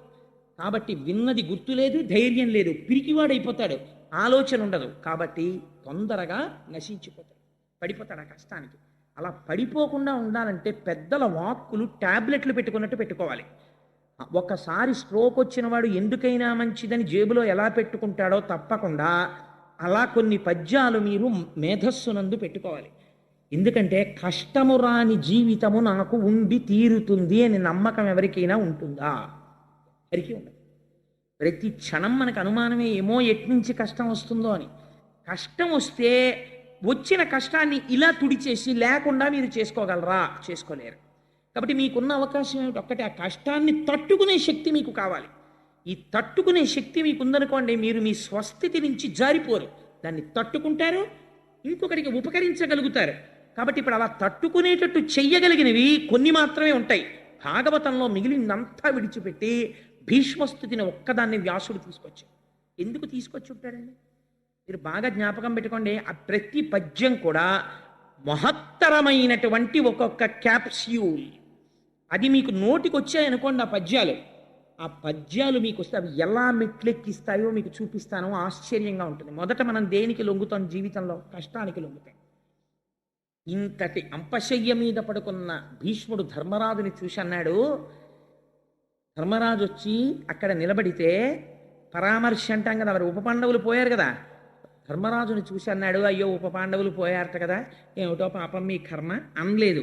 ఎన్ని కష్టాలు పడిందయ్యా కుంతి, పాండురాజు చిన్నతనంలో చచ్చిపోయాడు, తండ్రి లేని బిడ్డలై పెరిగారు, ఎట్టకేలకి మీకు రాజ్యాధిపత్యం వచ్చింది, ఇన్ని వచ్చినా కష్టం మిమ్మల్ని వదలలేదు. చూసావా ఎలా వదలలేదో తెలుసా? రాజట ధర్మజుండు, సురరాజసుతుండట ధన్వి, శాస్త్రోద్వేజకమైన గాంధీవము విల్లుయట, సారథి సర్వయోగ సంయోజకుడైన చక్రియట, ఉగ్రగదాధరుండు భీముడై యాజికి తొడువచ్చనట. ఈ పాండవులకు కష్టము కలుగుట ఎంత చిత్రమో, ఎంత గొప్ప పద్యమో చూడండి. రాజట ధర్మజుండు, ఇవాళ యావత్ భరతఖండానికి ధర్మరాజు గారు రాజు కాబట్టి వాళ్ళ వంక కన్నెత్తి చూడడమే. పోన్లేండి, ధర్మరాజు గారు రాజు అయితే ఏముందండి, బలహీనుడు అందామా. రాజట రాజట ధర్మజుండు సురరాజసుతుండట ధన్వి. ఎవరు ఆయన తమ్ముడెవరు? సాక్షాత్తుగా దేవేంద్రుడి యొక్క కొడుకు అర్జునుడు. ఆయన ధన్వి, చాలా గొప్పవాడు, కానీ ఆయనకి గొప్ప ధనస్సు లేదండి చేతిలో అందామా. శాస్త్రవోద్వేజకమైన గాంధీవము విల్లుయట. అసలు ఆ గాంధీవానికి ఉన్న గొప్పతనం ఏమిటంటే, ఇంకోళ్ళు ఎవరైనా అది అక్కడ పెడితే సరదాగా ముట్టుకుందామని ముట్టుకోవడం కుదరదు. అది పాములా కనపడుతుంది, శవల్లా కనపడుతుంది. అంత మహిమాన్వితమైనటువంటి ధనస్సు. ఆ ధనస్సుని పైకెత్తి పట్టుకొని విట్టి నారి సంధిస్తే చాలు, అందులోంచొచ్చేటటువంటి టంకార ధ్వనికి రామచంద్రమూర్తి పట్టుకునేవారు అటువంటి కోదండం. ఆ టంకారము వలన వచ్చేటటువంటి ధనికి కొన్ని వేల మంది కుప్పకూలిపోయేవారు. దానికి గుండె ధైర్యం ఉండాలి అది వినడానికి. అది పిడుగులు పడిపోతున్నట్టు ఉంటుంది. అందుకే పిడుగు పడితే ఎవరిని తలుచుకుంటామో తెలుసా అండి? అర్జున పల్గుణపార్థం అని అర్జునుడి యొక్క దశనామాలు తలుచుకుంటాం. అటువంటి టంకారం చేస్తాడు ఆ ధనస్సులోంచి. టంకారం వింటేనే పారిపోతారు. ఆయనకి తెలియని అస్త్రం లేదు. ఎంత దూరంలో ఉన్న శత్రువు మీదైనా అస్త్ర ప్రయోగం చేస్తాడు. సవ్యసాచి, రెండు చేతులతో బాణాలు వేస్తాడు. అటువంటి వాడు సురరాజసుతుండట ధన్వి. శాస్త్రవోద్వేజకమైన విల్లు గాంధీవము విల్లుయట. పట్టుకునేటటువంటి విల్లు ఎటువంటిది? గాంధీవాన్ని పట్టుకుంటాడు. ఓన్లేండి ఇన్ని పట్టుకుంటాడు, కానీ పాపం రథం సరైంది లేదు, సారథి లేడు అందామా. సర్వభద్ర సంయోజకుడైన సారథి చక్రియట. ఎవరా సారథి? సర్వకాలములయందు భద్రత కల్పించి అర్జునుణ్ణి రక్షించుకోవడమే ప్రయోజనంగా పెట్టుకున్నటువంటి మహామహిమాన్వితుడైనటువంటి యోగపురుషుడైన శ్రీకృష్ణ పరమాత్మ సారథి. పోన్లేండి ఈయన ఒక్కడే ఇంత గొప్పవాడైనా కొంచెం ఆదమరిపించి కొట్టారు, అభిమన్యుణ్ణి కొట్టినట్టు అందామా. ఉగ్రగదాధరుండు భీముడై యాజికి తోడువచ్చునట. ఎప్పుడు అర్జునుడి పక్కన ఎవరుంటారు? బ్రహ్మాండమైనటువంటి గద పట్టుకుని గిర్ర గిర్ర గిర్ర గిర్ర తిప్పుతూ ఒక్క గదాదండంతో ఒక దెబ్బ వేశాడా ఏనుగుల కుంభస్థలాలు బద్దలైపోతాయి. అటువంటి ఉగ్ర గద పట్టుకుని తిరిగేటటువంటి భీముడు ఆ అర్జునుడి పక్కన తోడుగా వస్తూ ఉంటాడు. ఉగ్ర గదాధరుండు భీముడయ్యాజికి తోడు వచ్చనట. వీరికి ఆపద కల్గుటకేమి చిత్రమో, వీళ్ళ కొడుకులు చచ్చిపోయారు. ఏం ఆశ్చర్యం! కొన్ని సహజ మరణం కాదు, ఒక్క శత్రు వచ్చి రాత్రి చంపేతలు మనిషిడు. ఏమి ఆశ్చర్యం రా! కష్టం కాలోహి దురతిక్రమ. ఇది అశ్వత్థామ రూపంలో వచ్చిందా, కాల రూపంలో వచ్చిందా? కాల రూపంలో వచ్చేసింది. వచ్చేసి దుఃఖం వచ్చింది. కాబట్టి ఇంత గొప్ప అర్జునుడు, ఇంత గొప్ప గాంధీవం, ఇంత గొప్ప కృష్ణ పరమాత్మ, ఇంత గొప్ప భీముడు, అంతరాజు ధర్మజుడు, ఇంకింతకన్నా రక్షణ ఉన్నవాళ్ళు ప్రపంచంలో ఉన్నారా? అట్లాంటి వాళ్ళ పిల్లలే బతకలేదు. వీళ్ళకి ఆపద కల్గుటకేమి చిత్రమో, వీళ్ళకి ఆపద రావడం ఏమిట్రా అని ఇప్పుడు అంటాడు. కాలోహి బలవాన్ కర్త సతతం సుఖ దుఃఖయో నరాణం పరతంత్రాణం పుణ్య పాపానుయోగత అంటాడు వ్యాసుడు. మీరు ఈ కంటికి కనపడేటటువంటిది అనుకోండి, మీరు యుద్ధం చేస్తారు. లేదు మీకు తెలుసున్న విషయం అనుకోండి, తప్పుకుంటారు. మీకు ఏ ఆపద వస్తోందో, ఏ కష్టం వస్తోంది అనేటటువంటి విషయం అసలు మీకు తెలియనే తెలియదు. ప్రతిరోజు సంతోషంగా ఉండాలనే ఎవడైనా కోరుకుంటాడు, అంతేకాని ఇవాళ నాకు గొప్ప ఆపద చేయాలి పరమాత్మ అని ఎవ్వడూ కోరుకోడు. గుళ్ళోకి వెళ్ళినవాడు ఎవడైనా అలా దండం పెడతాడేంటి? ఎవ్వడూ దండం పెట్టాడు. ఎవరు కోరుకున్నా ఏం కోరుకుంటాడు? అయ్యా నా జీవితం సుఖంగా వెళ్ళిపోయేటట్టు చూడు. నువ్వు సుఖంగా వెళ్ళిపోవాలి అనుకుంటే సుఖానికి ఆలంబనమైన ధర్మం నువ్వు చెయ్యాలి. చేసేది అధర్మం, కావలసింది సుఖం. ఎలా కుదురుతుంది? కుదరదు. నీకేమో స్వీటు తింటే అనారోగ్యం వస్తుందని డాక్టర్ గారు చెప్తున్నారు. నువ్వు తినేవన్నీ స్వీట్లే, నీకు ఆరోగ్యం ఎక్కడ ఉంటుంది? ఉండదు. నువ్వు చేసేదంతా అధర్మం. నువ్వు సుఖంగా ఉండమంటే ఎక్కడ ఉంటావు? నీకు దుఃఖమే ఉంటుంది. కాబట్టి కాలములో కాలరూపమునందు పరమేశ్వరుడు కూర్చుని ఫలితములను ఇస్తాడు. ఈ కంటికి దొరుకుతాడా? ఈ కంటికి కనపడ్డం. మీరు ఎవరి మీద యుద్ధం చేస్తారు? వార్త వినపడుతుంది అంతే. అప్పటి వరకు చాలా సంతోషంగా ఉంటాడు. ఏదో ఒక వార్త వచ్చేస్తుంది అంతే, దుఃఖంలో మునిగిపోతాడు. ఎందుకు మునిగిపోయాడు? కాలంలో వచ్చేసింది ఆ వార్త. ఏదో ఇన్ని గంటల ఇన్ని నిమిషాలకి ఈ వార్త వాడికి చేరి వాడు కష్టం అనుభవించాలి పరమాత్మ నిర్ణయం చేసేసాడు. అలాగే ఇన్ని గంటల ఇన్ని నిమిషాలకి వాడొక వార్త విని వాడు సంతోషపడిపోవాలి ఈశ్వరుడు నిర్ణయం చేసేశాడు. ఆ వార్త మీరు వింటారు. కాబట్టి ఏమవుతోంది? పరతంత్రాణ, మీరు చేసేది ఏమీ లేదు. ఈశ్వరుడు ఎలా నిర్ణయిస్తే అలా జరిగిపోతోంది. ఇప్పుడు చెప్పండి, మీ సుఖదుఖములకు మీరు కారణమా, ఈశ్వరుడు కారణమా? ఈశ్వరుడు కారణము. ఈశ్వరుడు స్వతంత్రుడై మిమ్మల్ని నిష్కారణంగా సుఖదుఖాలు పెడుతున్నాడా? మీరు చేసినటువంటి ధర్మాధర్మములను పాపపుణ్యములను బట్టి సుఖదుఖములను ఇస్తున్నాడు. కాబట్టి ఉపపాండవులు మరణించారంటే కాలాన్ని పాండవులు కూడా ఎదిరించలేకపోయారు భగవంతుడు సారథ్యం చేస్తుండగా. కాబట్టి ఇంక సామాన్యుడైనటువంటి వాడు ఎంతరా? ఎప్పుడైనా ఓ చిన్న కష్టం వచ్చిందనుకోండి, వెంటనే బేలలు అయిపోతారు కొంతమంది. నేను చాలామందిని చూస్తుంటాను ప్రపంచంలో, వాళ్ళ జీవితాలు చాలామంది కన్నా వడ్డించిన విస్తరులు. చాలామంది ఈ దేశంలో, మీరు ఎప్పుడైనా రాత్రి 2 గంటల వేళ, నేను అమలాపురంలో ఉపన్యాసాలు చెప్పి ఒకప్పుడు వస్తుంటే మంచి శీతాకాలంలో పడుకొని ఉంటారు. అంతవరకు ఎందుకండి, నేను మొన్న తిరుపతి యాత్ర చేసి తిరుపతి నుంచి వస్తూ తిరుపతి రైల్వే స్టేషన్లో ప్లాట్ఫామ్ మీద ఒక చైర్లో కూర్చుని ఉన్నాను, వెయిటింగ్ సీట్లో. ఆ రోజున శేషాద్రి బాగా లేట్ అని. ఒక వ్యక్తి శరీర ఛాయ తెల్లగా ఉంది. తల్లితో జ్ఞానప్రసూనామ్మ గారితో అన్నాను కూడా ఆ రోజున, కాళ్ళు కూడా మెరిసిపోతున్నాయి. ఇంతంత గడ్డాలు పెరిగిపోయి ముఖంలో తేజస్సు స్పష్టంగా కనపడుతోంది. బట్టలు ఎంత శుభ్రంగా ఉన్నాయో, కానీ అతను ఒక భిక్షుకుడు. ఇవాళ ఇల్లిల్లు తిరిగి భిక్షాటన చేసుకుంటున్నాడు. కూర్చోవడం కష్టంగా ఉంది, మాకు ఇంతంత దోమలు పొడిచేస్తున్నాయి. అంతమంది మధ్యలో ఆ సిమెంట్ బెంచీ కింద పడుకుని నిద్రపోతుంటే ఇంతంత దోమలు ఆ కంఠం మీద, ఈ కళ్ళ పక్కన, కణతల మీద పొడిచేస్తుంటే అతను అలా నిద్రపోతుంటే ఉండుండి ఆ దోమని ఇలా కొట్టుకుంటుంటే నాకు అతని ముఖం వంక చూస్తుంటే ఎంత వేదాంతం జ్ఞాపకానికి వచ్చిందో. ఇతను కూడా ఎక్కడో ఒక తల్లిదండ్రులకు పుట్టుంటాడు, ఎక్కడో పెరుగుంటాడు. శుభ్రమైన బట్ట కట్టుకోవాలి, ఒళ్ళు నీట్గా ఉంచుకోవాలని నిన్ను తెలిసాయి కాబట్టి ఒకప్పుడు ఏదో గౌరవనీయమైన బ్రతికుంటాడు. కడుపున పుట్టినటువంటి పిల్లలు దగా చేసేస్తే ఒక ఆవిడికి ముష్టెత్తుకోవడానికి చేత కాక పరమ గౌరవనీయమైన వ్యక్తి, నేను నిడదవోలు షటిల్ చేసే రోజుల్లో అక్కడ ఉన్న చంటి పిల్లల్ని ముద్దాడుతూ, బాబు చెయ్యి చాపి బొత్తిగా అడుక్కోలేనండి అని నిలబడితే గవర్నమెంట్ అఫీషియల్స్ షటిల్ చేసేవాళ్ళు. అయ్యా, నేను ఆ ఊరు పేరు చెప్పను, ఎందుకంటే గబుక్కున ఆవిడికి ఈ వార్త తెలిస్తే ఆవిడ బాధపడే అవకాశం ఉంటుంది, సభలో వాళ్ళు గుర్తుపట్టచ్చు. అందుకని ఆవిడ ఫలానా వ్యక్తి అండి, పిల్లలే ఆవిడ్ని మోసం చేసి రోడ్డు మీదకి గెంటేస్తే ఆవిడ బంగారం అంతా తీసేసుకుంటే పిచ్చి తల్లి ఎవరిని అడుక్కోలేక వీధుల్లోకి వెడితే గుర్తుపట్టేస్తారని రైలు ప్రయాణికుల వెంట తిరుగుతూ, ఆ రైలుల్లో కూడా ఎక్కేటప్పుడు తెలియని వాళ్ళు ఉన్నారంటే వాళ్ళ దగ్గరికి వెళ్ళి మాత్రమే ఆవిడ, బాబు ఏమైనా సాయం చెయ్యండి అని కూడా నోటితో అడగలేదండి అని షట్లర్స్ ఒకళ్ళకొకళ్ళు చెప్పుకుని ₹1 ₹2 ఇస్తే దాంతో టిఫిన్ తిని దాంతో జీవితం గడుపుకుంటూ ఆవిడ రైల్లో కనపడేది నాకు. ఇలా ఆలోచించండి, కాలోహి దురతిక్రమ. ఎంతంత వైభవాలు అనుభవించినటువంటి వాళ్ళు అంతంత అటువంటి నీచమైనటువంటి జీవితాలు గడుపుతున్నారు.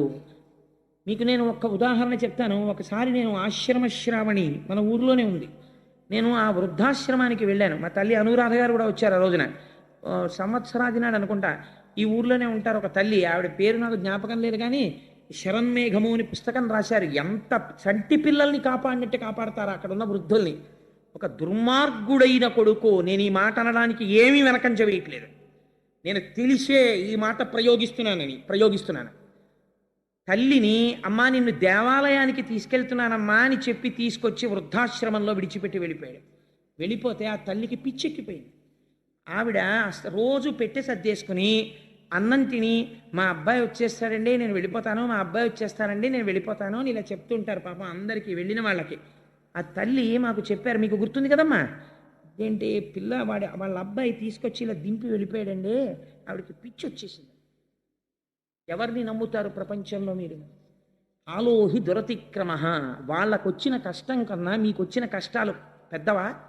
ఒక పిసరు జ్వరం వస్తే, ఒక చిన్న ఎదురు దెబ్బ తగిలితే, కొద్ది పిసరు మోకాలు నెప్పెడితే భోరుమని ఏడ్చేసి పరమేశ్వరుడు ఇంత వైభవాన్ని ఇచ్చి, ఇళ్ళిచ్చి, వాకిళ్ళిచ్చి, ఉద్యోగాలిచ్చి ఎప్పుడో చేసుకున్న పాపకర్మకి చిన్న కష్టం ఒక్కటి పెట్టినంత మాత్రం చేత దిగాలు పడిపోయి నేలన పడిపోయి గుండెలు బాధేసుకుని లేనిపోని నిరుత్సాహం తెచ్చేసుకుని ఎప్పుడూ కష్టాలే ఆలోచించుకుంటూ నేనేమిటి ఇలా ఉందండి నేనేమిటి ఇలా ఉందండి అని బతకడం నీ అంత నువ్వు పాడు చేసుకున్న జీవితమా? ఈశ్వరుడిచ్చినటువంటి ఉజ్వలమైన జీవితాన్ని నువ్వు నాశనం చేసుకుంటున్నావా? ఒక్కసారి భీష్ముడి స్తోత్రం చదువు. అంతటి పాండవులకి కష్టం వచ్చింది, వాళ్ళు దిగాలు పడిపోయారా? పడిపోలేదే. పాండవులు తమ జీవితాలు పండించుకుని మోక్ష మార్గంలో వెళ్ళిపోయారు, కృష్ణుణ్ణి నమ్ముకుని వెళ్ళిపోయారు. నువ్వు ఎందుకు వెళ్ళలేవు? భీష్మస్తుతి కేవలం వినడానికి కాదు. భీష్ముడు ఏదో పద్యం చదివాడండి ఆ రోజున, నేను సారా పద్యం చదివేసి మీకు అర్థం చెప్పడానికి కాదు. భీష్మస్తుతి మీరు ఆ పద్యాన్ని జ్ఞాపకం పెట్టుకుంటే మీ కష్టాన్ని తట్టుకోవడానికి అదొక టాబ్లెట్. ఎంత గొప్ప పద్యం చెప్పాడో చూడండి. ఆ మాట చెప్పి ఆయన అంటాడు, కృష్ణుడి వంక చూసి ఇంకా ప్రాణోత్క్రమణం చేసే సమయం ఆసన్నం అయిపోతుంది, ఏకాదశి ఘడియలు వచ్చేసాయి. ఆయన అన్నాడు, త్రిజగన్మోహన నీలకంతి తను ఉద్దీపింప ప్రాభాత నీరజ బంధు ప్రభమైన చేలముపయింద్రంజిల్ల నీలాల కవ్రజ సంయుక్త కుంతలములు ఆ నుదిటిపై నొప్పంగా మా విజయుంచేరెడు వన్యకాడుమది నావేశించు నెల్లప్పుడు. ఎంత గొప్ప మాట అంటాడంటే, నా మనస్సునందు సర్వకాలముల యందు ఉండవలసిన వాడెవడు? త్రిజగన్మోహన నీలకాంతి తను ఉద్దీపింప ప్రాభాత నీరజ బంధు ప్రభమైన చేలముపయింద్రంజిల్ల నీలాలక వ్రజ సంయుక్త ముఖారవిందమతి సేవ్యంపై విజృంభింప మా విజయించేరెడు వన్యకాడు మది నావేశించు నెల్లప్పుడు. ఒక స్థితికి వెళ్ళిపోయిన తర్వాత చిన్నతనం నుంచి మనిషి జీవితంలో నేర్చుకోవలసింది నేర్పుతున్నాడు భీష్ముడు. బాహ్య పూజ కాదు, బాహ్య పూజ ఎంతసేపు చేస్తారు, ఇక్కడ పెట్టుకోవాలి పరమాత్మని, ఎలా పెట్టుకోవాలో నేర్పుతున్నాడు. త్రిజగన్మోహన నీలకంతితను ఉద్దీపింప, మూడు లోకములను కూడా ఆకర్షించగలిగినటువంటి నల్లటి కాంతితో మిరిసిపోతున్నవాడై త్రిజగన్మోహన నీలకంటితను ఉద్దీపింప ప్రాభాత నీరజ బంధు ప్రభమైన చేలముపయింద్రంజిల్ల. లేత సూర్యుని యొక్క కిరణములు పడుతున్నప్పుడు పసుపచ్చ రంగులో ఎలా మెరిసిపోతాయో అటువంటి పట్టు పీతాంబరం కట్టుకున్నవాడై భగవంతుణ్ణి లోపల స్మరించడం అంటే అదండి. ప్రభాత నీరజ బంధు ప్రభమైన చేలముపయింద్రంజిల్ల నీలాలక వ్రజ సంయుక్త ముఖారవిందమతి సేవ్యంబై విజృంభింప మా విజయుంచే రెడువన్నెకాడు. ఆ పిలవడంలో ఆప్యాయత చూడండి. మా విజయుంచే రెడువన్నెకాడు. మా విజయుడేమిటి? ధర్మమునందు నిలబడి కృష్ణుడి సారథిగా చేసుకున్నవాడు. ఎత్ర యోగేశ్వర కృష్ణో ఎత్ర పార్థో ధనుర్ధర తత్ర శ్రీ విజయోభూతి ధ్రువానీతిర్మతిర్మమ. సర్వకాలముల యందు కృష్ణుడిని ఆశ్రయించి ఉన్నవాడు. అటువంటి విజయుని చేరని వన్యకాడైనటువంటి కృష్ణుడున్నాడే, ఆయన కుంతలములు ఇలా ముఖం మీద పడుతుండగా పచ్చని పట్టుపుట్టం కట్టుకుని మెరిసిపోతున్న కాంతితో నిలబడినటువంటి ఆ కృష్ణ పరమాత్మ ఉన్నారే, ఆయన సర్వకాలముల యందు మది నావేశించు నెల్లప్పుడు. ఎప్పుడు నా మనస్సులో ఆ కృష్ణ పరమాత్మ యొక్క స్వరూపము నిలబడిపోవుగాక. ఇది ఆయన చేసిన స్తోత్రం. నేను పూజామందిరంలో బాగా పూజలు చేయాలి, కోటిపత్రి పూజ చేయాలి, ఇది అడగలేదు ఆయన. ఏది కావాలో చెప్తున్నాడు. నా మనస్సునందు ఎప్పుడు కృష్ణుడు నిండి నిబిడీకృతమైపోవాలి అని ఆయన అంటారు. మహానుభావుడు ఆ అడగడంలో ఉన్న గొప్పతనం ఏమిటో తెలుసా అండి? బాహ్యంలో కాదు ఉండవలసింది. ఇక్కడ పరమాత్మని ప్రతిష్ఠ చేసుకోవాలంటే ముందుండవలసినటువంటిది భక్తి. ఆ ఎదురుగుండా ఉన్నవాడు ఎటువంటి వాడు అన్నది ఆయన గుర్తించాడు. హయరింకాముక ధూళి ధూసర పరిన్యస్తాల కోపేతమై రయజాత శ్రమతోయ బిందుయుతమై రంజిల్లు నిమ్మోముతో జయముం పార్థునకిచ్చు వెట్కనని నా శస్త్రాహుతించాలనొచ్చియు బోరించు మహానుభావు మదిలో చింతింతు నశ్రాంతమున్. అశ్రాంతమున్ ఎప్పుడు విడిచిపెట్టకుండా చింతింతూ ఆయన గురించే స్మరణ చేస్తూ నేను పొంగిపోతుంటాను. ఎలాంటి వాణ్ణి? హయరింకాముక ధూళి ధూసర పరిన్యస్తాల కోపేతమై. ఆయన కర్మ కాలిందా? ఎక్కడో పాలసముద్రంలో ఆదిశేషుడి మీద ఇలా చెయ్యి అలవోకగా పెట్టుకుని పడుకుంటే హాయిగా రెండు పాదములను జాపి పడుకున్నటువంటి స్వామి యొక్క పాదార విందములను చూసి లక్ష్మీ మహీతదనురూప నిజానుభావ నీలాది దివ్య మహిషీకర పల్లవానాం ఆరుణ్య సంక్రమణ తక్కిల సాంద్ర రాగౌ శ్రీ వెంకటేశ చరణౌ శరణం ప్రపద్యే. ఆ లక్ష్మీదేవి ఒత్తుతున్నటువంటి పాదముల చేత శోభిస్తున్నటువంటి పరమాత్మ ఎక్కడో దివ్యమంగళ విగ్రహుడై ఉండవలసినటువంటి వాడు రాశీభూతమై అలాయోగులకు దర్శనమిచ్చేటటువంటి స్వరూపమున్నవాడు అంతటా నిండి నిబిడీకృతమై జ్ఞాననేత్రము చేత మాత్రమే తెలియబడేటటువంటి వాడు ఇవాళ ఎటువంటి స్థితికి వచ్చాడు?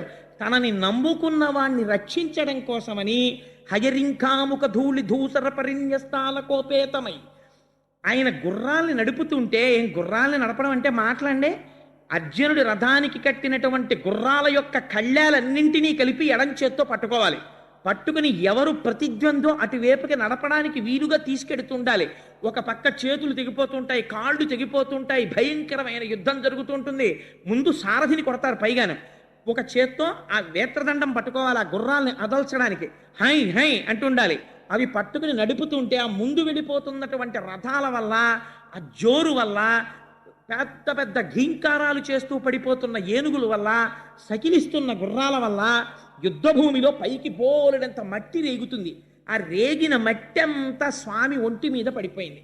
ఇంత మట్టి పడిపోయి యుద్ధభూమిలో గుర్రాల యొక్క కళ్ళాలు పట్టుకొని, చేతిలో ఆ వేత్రదండం పట్టుకొని గుర్రాల్ని తోలుతూ సూర్యోదయానికి నించున్నవాడు సూర్యాస్తమయం వరకు అర్జునుడికి సారథ్యం చేశాడయా. తనని నమ్ముకున్న వాడి కోసం ఎంతకి జారిపోయాడు నా తండ్రి. హయరింకాముఖ ధూళి ధూసర పరిన్యస్తాల కోపేతమై రయజాత శ్రమతోయ బిందుయుతమై.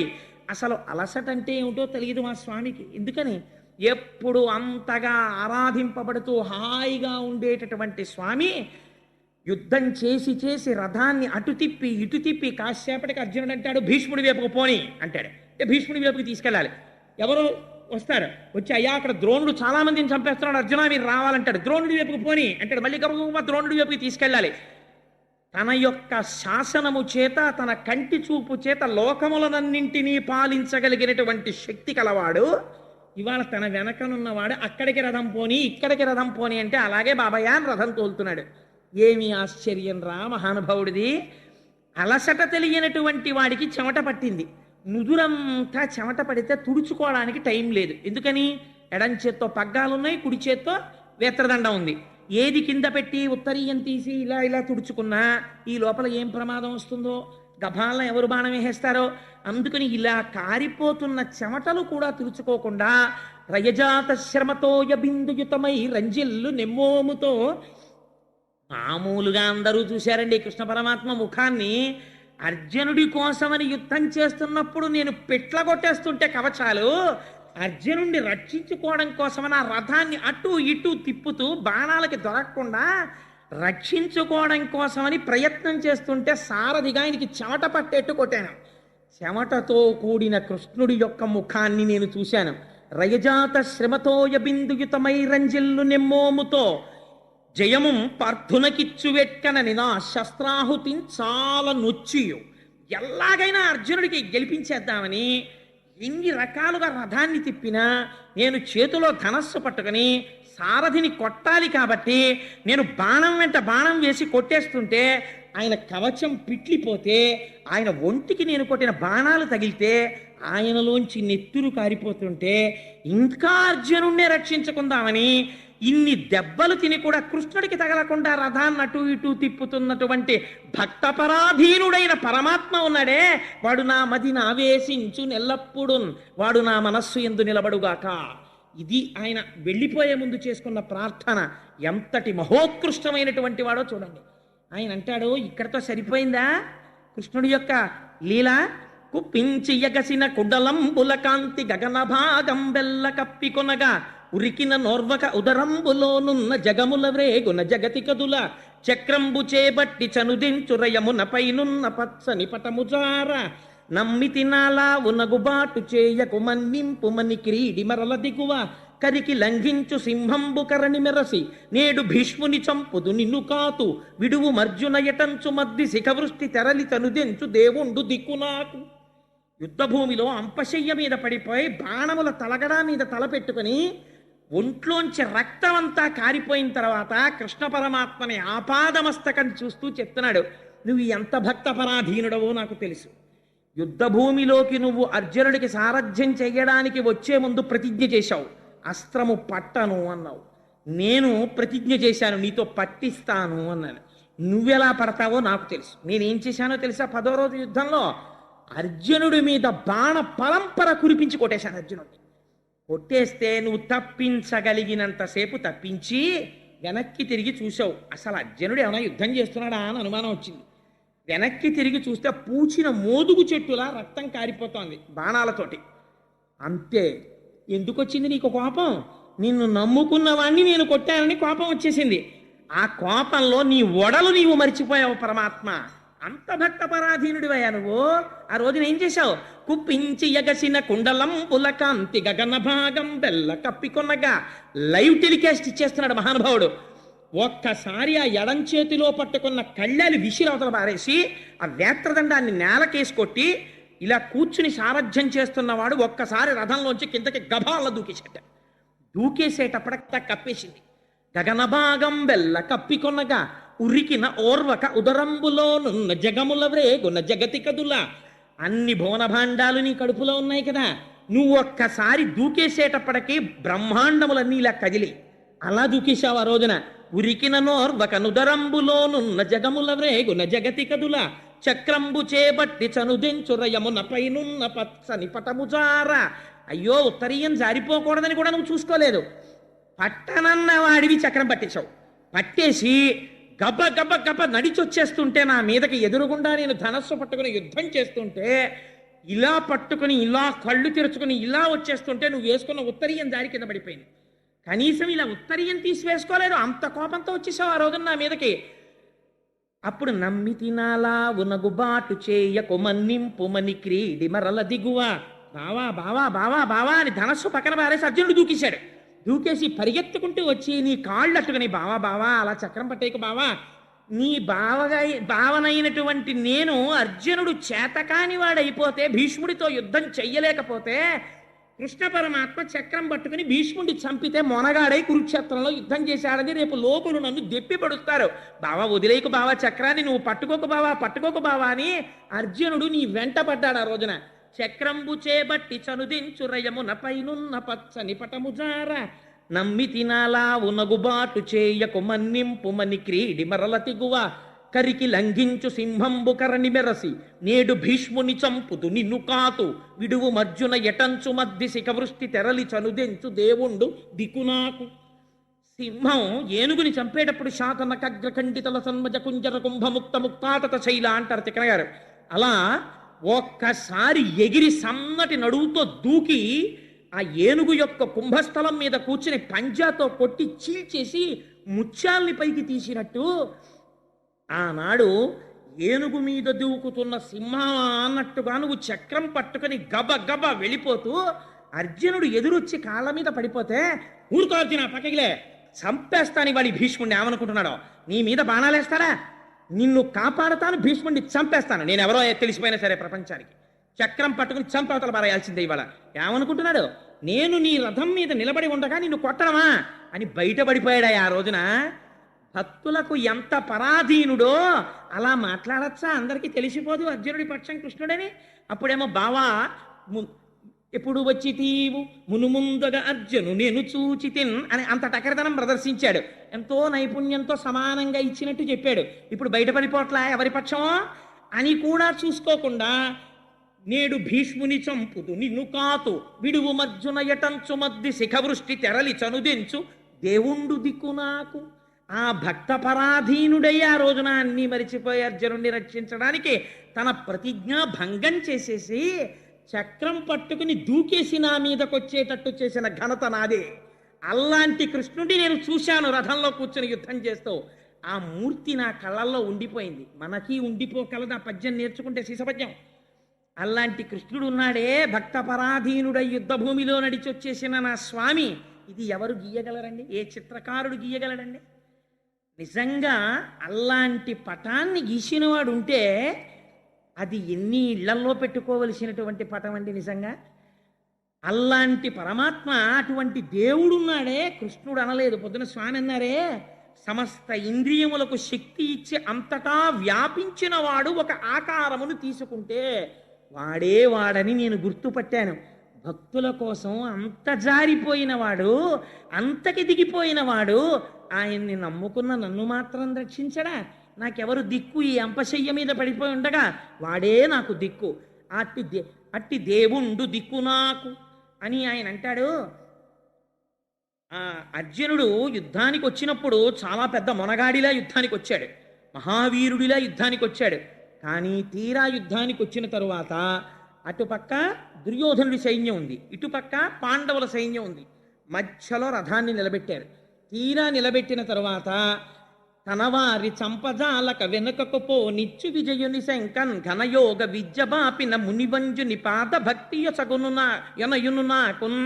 ఆ రోజున ఇంతార్జునుడు వాళ్ళందరినీ చూసి, అయ్యో బావా, అందులో మా బావలు ఉన్నారు, పినతండ్రులు ఉన్నారు, తాతలు ఉన్నారు, గురువులు ఉన్నారు, వీళ్ళందరినీ చంపేసి ఈ నిత్తుటికుడు నాకెందుకు, నేను యుద్ధం చేయనని ఇంత బేలైపోయి ఇంత గాంధీవం చేతిలో ఉన్నవాడు జావకారిపోతుంటే ఎవ్వరికీ వినపడనటువంటి రీతిలో భగవద్గీతని బోధ చేసి మళ్ళీ అర్జునుడు చిట్ట చివరికి వెళ్ళేటప్పటికి నష్టోమోహ స్మృతిర్లప్త, నా అజ్ఞానం పోయింది, కృష్ణ పరమాత్మ నీ అనుగ్రహం చేత నాకు స్మృతి కలిగింది, ఏది తెలుసుకోవాలో దాన్ని నేను తెలుసుకున్నాను అని యుద్ధం చేసేటట్టుగా తనవారి చంపజాలక వెనుకకపో నిచ్చు విజయుని శంకన్ ఘనయోగ విద్యపాపిన మునివంజుని పాద భక్తియునయును నాకున్.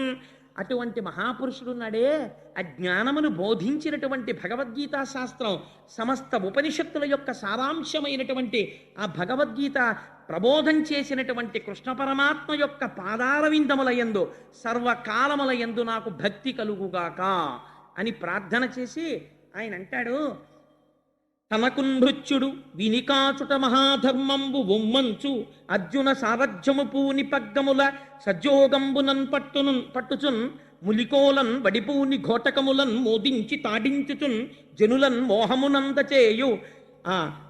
మోహమునందచేయు మహాపురుషున్ సేవించదన్ అంటాడు. ఎంత చిత్రమైన పద్యమో చూడండి. అక్కడికి వెళ్ళినప్పుడు ఎంత చిత్రం జరిగిందంటేట, కురుక్షేత్ర యుద్ధంలో ఆ రథాన్ని పట్టుకుని నిలబడ్డాడు. తీరా నిలబడిన తరువాత దేనికి ఒప్పుకున్నాడు? ప్రపంచంలో 2 పదవులు చేయడానికి ఎవ్వరూ ఒప్పుకోరు. అంటే అవి కొంచెం దిగువ స్థాయిలో ఉండేటటువంటి పదవులు అని భావిస్తారు. కానీ వాటికి ఉండే గౌరవం వాటికి ఉంది. ఒకటి, ఎవ్వరూ కూడా తక్కువ పోస్టుగా భావించేది మెసెంజర్. మెసెంజర్ అంటే ఒక చోటు నుంచి ఫైల్ని ఇంకో చోటికి, లేకపోతే ఒక వార్తని ఒక చోటు నుంచి ఇంకో చోటికి పట్టుకెళ్ళేవాడిని మెసెంజర్ అని పిలుస్తాం. కాబట్టి ఆ ఉద్యోగం ఎవరు ఒప్పుకోరు. రెండోది డ్రైవర్. దానికి వేళ ఉండదు, పాలుండదు. ఆఫీసర్ గారికి ఎప్పుడు పని తగిలితే అప్పుడే అంతసేపు తిప్పవలసిందే. ఇవాళ సాయంకాలం కొంచెం ఇంటికి వచ్చేస్తారా అండి, శ్రావణ శుక్రవారం అని భార్య ఉందనుకోండి, నా చేతిలో ఏముంది, ఆయన ఎక్కడికి వెళ్తాడో ఇన్స్పెక్షన్కి అంటాడు. పాపం డ్రైవర్ గారి చేతిలో ఏముంటుంది? అందుకని 2 పోస్టులు చాలా క్లేశంతో కూడుకున్నవి. ఈ 2 చేయడానికి అంత తొందరగా ఒప్పుకోరు. కానీ ఈ 2 చేసి ఈ రెండింటినీ కూడా తనకి బిరుదులుగా పెట్టుకున్నాడు స్వామి. ఏమిటవి? ఒకటి పార్థ సారథి, నేను గుర్రాలు నడిపానయా అని పోస్టు పెట్టుకున్నాడు. రెండవది పాండవ దూత, నేను వాళ్ళకి రాయబారిగా వెళ్ళాను అని చెప్పి ఒక పెద్ద బిరుదు ఒకటి తగిలించుకున్నాడు. అటువంటి పరమాత్మ ఈ 2 పదవులు చెయ్యడంలో ఎలా చేశాడో చెప్తున్నారు ఈ పద్యంలో భీష్మాచార్యుల వారు. ఆ మధ్యలో రథాన్ని నిలబెట్టి ఆ చేతిలో పగ్గాలు పట్టుకొని మునికోలన్ వడిబూని ఘోటకములన్ మోదించి తాడించుచున్. ఆ రథాన్ని నడపడానికి ఒక గమ్మత్తు ఉంటుందండి. మామూలుగా బస్సు నడపడం వేరు. బాగా చీకటి వేళ ఒక రాత్రి 9 గంటలకో 10 గంటలకో బయలుదేరిన బస్సు మరునాడు తెల్లవారకట్ట డెస్టినేషన్కి చేరేటట్టుగా వెళ్ళే బస్సులు ఉంటాయి, ఎక్స్ప్రెస్ బస్సులు, లగ్జరీ బస్సెస్ను. అలాంటి బస్సుని నడిపేటటువంటి డ్రైవర్కు ఉండవలసిన సమర్థత వేరు. ఎందుకో తెలుసా అండి, నేను ఒకసారి అనుభవించాను నా జీవితంలో. ఒకసారి తెల్లవారుజామున 3 గంటల వేళ విశాఖపట్నం వెడుతుంటే ఆ బస్సు డ్రైవర్కి మంచి వేసవికాలం, పాపం ఆయన కూడా మనుష్యుడే కదా, కునుకొచ్చేసి కళ్ళు మూతలు పడిపోయి ఆ స్టీరింగ్ అలాగే పట్టుకుని ఉండిపోతుంటే ఆ బస్సు మెల్లగా రోడ్డు సైడ్కి వెళ్ళిపోయిన తర్వాత ఇటుపక్క కూర్చున్న ఆయన అరిచాడు, ఓయ్ బస్సు వెళ్ళిపోతాను. అతను కంగారు పడిపోయాడు. 70 కిలోమీటర్ల వేగంతో వెళ్ళిపోతున్న బస్సు రోడ్డు కిందకి దిగిపోయి ఒక పెద్ద మామిడి చెట్టు, ఇంత మాను లేకపోతే ఒక పెద్ద చెరువులోకి వెళ్ళిపోయి, ఆ రోజే వెళ్ళిపోవాలి మేమందరం, ఆ మానుకి గుద్దుకుని బస్సు ఆగిపోయింది. విచిత్రం ఏమిటో తెలుసా అండి, ఈశ్వరుడి రక్షణ ఎలా ఉంటుంది అన్నదానికి చెప్తాను మీకు. అప్పటిదాకా ఇలా కూర్చున్నాను నేను బస్సులో. నాకు ఈ ఈశ్వరుడు బాగా పొడుగైన కాళ్ళు ఇచ్చాడు కొంగకిచ్చినట్టు. అందుకని నాకు బస్సు ఎక్కితే కాళ్ళతో పెద్ద సమస్య. ఇవి వాటి మధ్యలో ఇరకవు, మోకాళ్ళు నొప్పి. అందుకని ఏం చెయ్యాలో అర్థం కాక, రాత్రి కదా అందరూనేమో హాయిగా పొట్టికాళ్ళ వాళ్ళు పడుకుంటారు ఆ కాళ్ళు ముందెట్టుకుని. నాకు ఆ ప్రాప్తం లేదు. ఏం చెయ్యాలో అర్థం కాక ఈ రెండు కాళ్ళు పైకెత్తి మోకాళ్ళు ఎదుటి కుర్చీకి దాపెట్టుకుని ఇలా వెనక్కి పడుకున్నాను. పడుకోవడంలో 70 కిలోమీటర్ల వేగంలో వెళ్ళిపోతున్న బస్సు మామిడి చెట్టుని ఢీ కొడితే నేను ఒక్కడిని మాత్రం ఈ మోకాళ్ళు అడ్డుండడంలో ఇలా ముందుకొచ్చి వెనక్కి వెళ్ళిపోయాను. మిగిలిన వాళ్ళు అందరూ స్పృహ తప్పిపోయారు, నా భార్యతో సహా అందరూ స్పృహ. నేను ఒక్కడిని ఆ రోజు బస్సులో తెలుగులో ఉన్నవాడిని. ఎంత భయంకరమైన పరిస్థితితో చూడండి. పెద్ద చప్పుడుతో బస్సు ఆగిపోయింది. నాకు ఒక రకమైన వెర్రిలో వచ్చేసింది. లేచి చూసేటప్పటికి ఎక్కడ చూసిన రక్తమే బస్సు నిండా. అందరూ పడిపోయినారు, ఎవ్వరు లేరు. నేను ఒక్కడినే నిలబడి ఉన్నాను బస్సులో. ఏమైంది ఏమైందని అరిస్తే ఒక్కొక్కళ్ళకి తెలివి వచ్చింది. దిగితే నాతో పాటు మా మేనల్లుడు వస్తున్నాడు. వాడికి కాలు విరిగిపోయింది ఆ బస్సు కొట్టేసుకుని.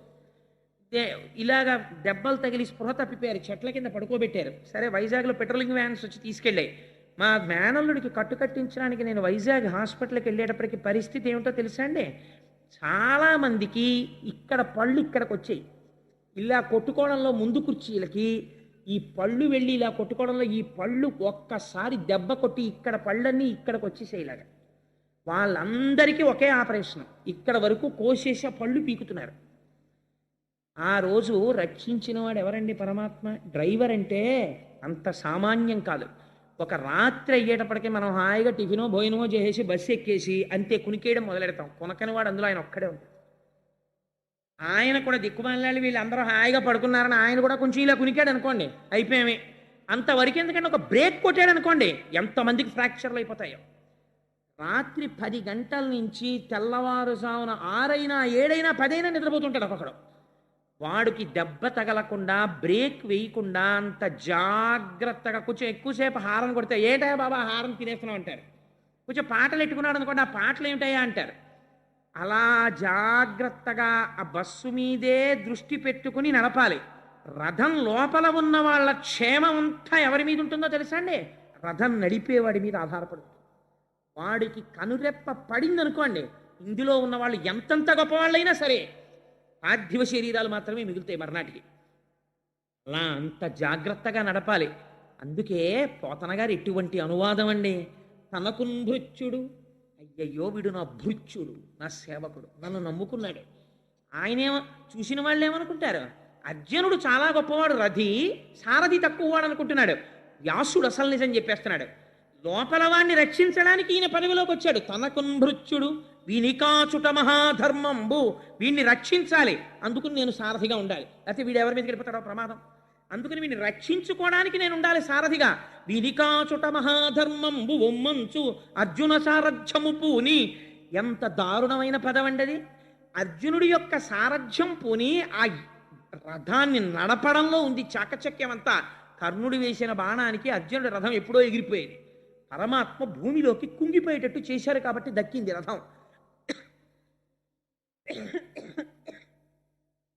తనకున్ భృత్యుడు వీనికాచుట మహాధర్మంబు ఒమ్మంచు అర్జున సారథ్యము పూని పగ్గముల సజ్జోగంబునన్ పట్టుచున్ మునికోలన్ వడిబూని ఘోటకములన్ మోదించి తాడించుచున్.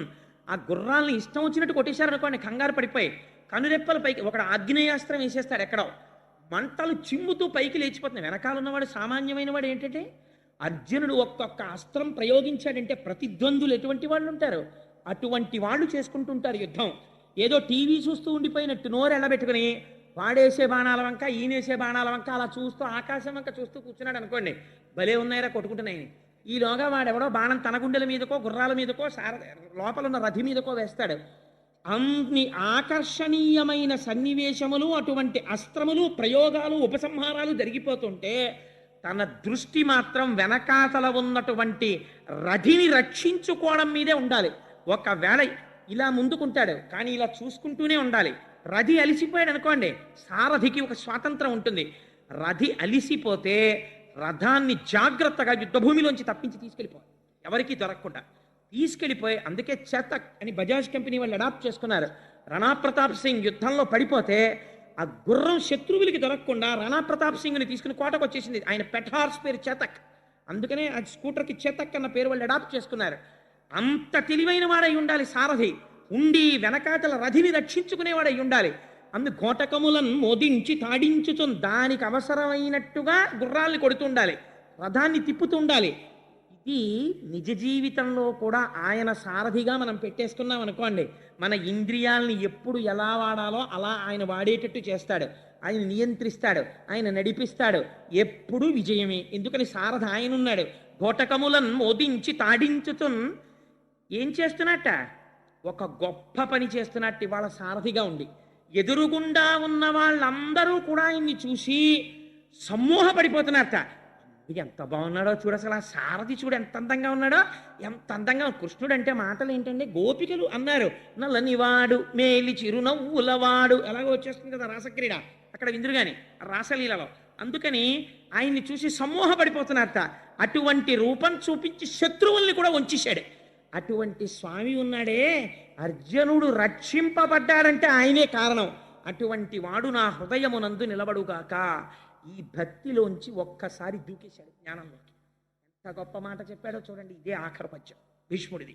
ఆయన అంటాడు, ఒక సూర్యుండు సమస్త జీవులకు తానొక్కొక్కడైతోచు పోలిక ఏ దేవుడు సర్వకాలము మహాలీలం నిజోత్పన్న సస్య కదంబంబుల సరోజములన్ నానా విధానో రూపకుడై ఒప్పుచునుండు నట్టి హరినే ప్రార్థింతు నశ్రాంతమున్. ఎటువంటి ఉపమానం వేశాడో చూడండి. ఒక సూర్యుండు సమస్త జీవులకు తానొక్కొక్కడైతోచు పోలిక ఏ దేవుడు సర్వకాలము మహాలీలన్. ఒకే సూర్య భగవానుడు ఆకాశంలో వెలుగుతుంటాడు. నేను చూసి అంటాను సూర్యోదయం అయిపోయింది అంటాను. నా భార్య అంటుంది అడుగో సూర్యుడు వచ్చేసాడంటుంది. ప్రతివాడికి ఒక్కొక్క సూర్యుడిలా కనపడుతుంటాడు, కానీ ఉన్నదొక్కడే సూర్యుడు.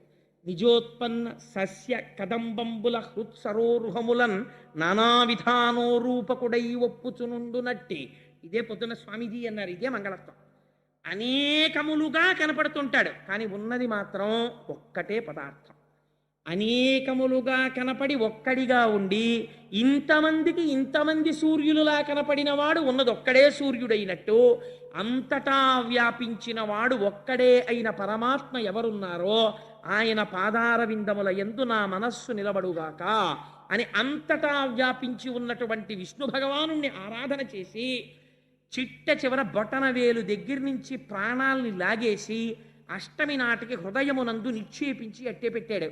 ఆఖరణ విష్ణు భగవానుణ్ణి ఎదురుగుండా చూస్తూ భీష్ముడు చూశాడు. మనం కూడా ఇక్కడ చూడగలగాలి నేర్చుకుని. అప్పుడు మొదలుపెట్టి విశ్వం విష్ణుర్వషత్కారో భూత భవ్య భవత్ప్రభు భూతభృద్భావో భూతాత్మా భూతభావన. ఎంత గొప్పవాడో చూడండి. అప్పుడు ఆ పంజరం మీద పడుకొని అప్పటికి ఎన్నాళ్ళైపోయిందో ఆ దేహం మాత్రమే మిగిలింది. బొటన వేలు దగ్గర నుంచి యోగ విద్యతో తీసేశాడు ప్రాణాల్ని, హృదయమునందు నిక్షేపించి ఉంచాడు. ఆఖరణ కృష్ణ పరమాత్మని ఆపాదమస్తకం చూస్తూ విష్ణు సహస్రనామ స్తోత్రం చెప్పి ఆఖరణ వనమాలి గదీశాంగీ శంఖీ చక్రీ చనందకి శ్రీమాన్ నారాయణో విష్ణుర్వాసుదేవోభిరక్షతు, నన్నా వాసుదేవుడు రక్షించుగాక అని ఆఖరణ స్వామినే తలుచుకుంటూ హృదయములో ఉన్నటువంటి తేజస్సు ఒక్కసారి పరబ్రహ్మమునందు కలిసిపోయింది. కలిసిపోయిన తర్వాత భీష్ముడు శరీరం విడిచిపెట్టేశాడు అని తెలిసి ధర్మరాజాదులు తీసుకెళ్లి ఆ శరీరాన్ని అగ్నియందు నిక్షేపించి అంతిమ సంస్కారాన్ని పూర్తి చేశారు. అటువంటి భీష్మాచార్యుల వారికి ఒక్కరికి మాత్రమే మనుష్యలోకమునందు ఒక మర్యాద ఉంది. ఏమిటో తెలుసా అండి? ఎప్పుడూ ధర్మమును ఆచరించిన మహాపురుషుడు కనుక మానవాళి తల్లిదండ్రులు ఉన్నవారు కూడా భీష్మ ఏకాదశి నాడు తప్పకుండా ఒక పని చేయవలెను. ఏమది? తలస్నానం చేసి భీష్మాచార్యుల వారికి తర్పణ ఇవ్వాలి. తర్పణ ఇవ్వనటువంటి వాడు కృతఘ్నుడు. భీష్ముడికి తర్పణ ఇచ్చి తీరాలి, నాకు కూడా అటువంటి ధర్మము కలుగుగాక అని. తల్లిదండ్రులున్నా సరే దోషం లేదు, భీష్ముడికి ఇవ్వాలి తర్పణ, ఇచ్చి తీరాలి ప్రతివాడు. అటువంటి భీష్మ ఏకాదశి మహాపర్వదినం. అందుకని ఇవాల్టి రోజున ఆ భీష్మ స్తుతిని చెప్పుకొని భీష్ముడి యొక్క జీవితాన్ని ఆయన చరిత్రని ఒక్కసారి చెప్పుకుందాం. ఇంత పరమపావనమైన వేళ ఇటువంటి అసుర సంధ్య రోజున అది చెప్పుకుంటే మన జీవితాలు సార్థకత చెందుతాయని మొన్నటి రోజు చెప్పవలసినటువంటి ప్రసంగాన్ని ఇవాల్టి రోజు చేశాను భీష్మస్తుతి.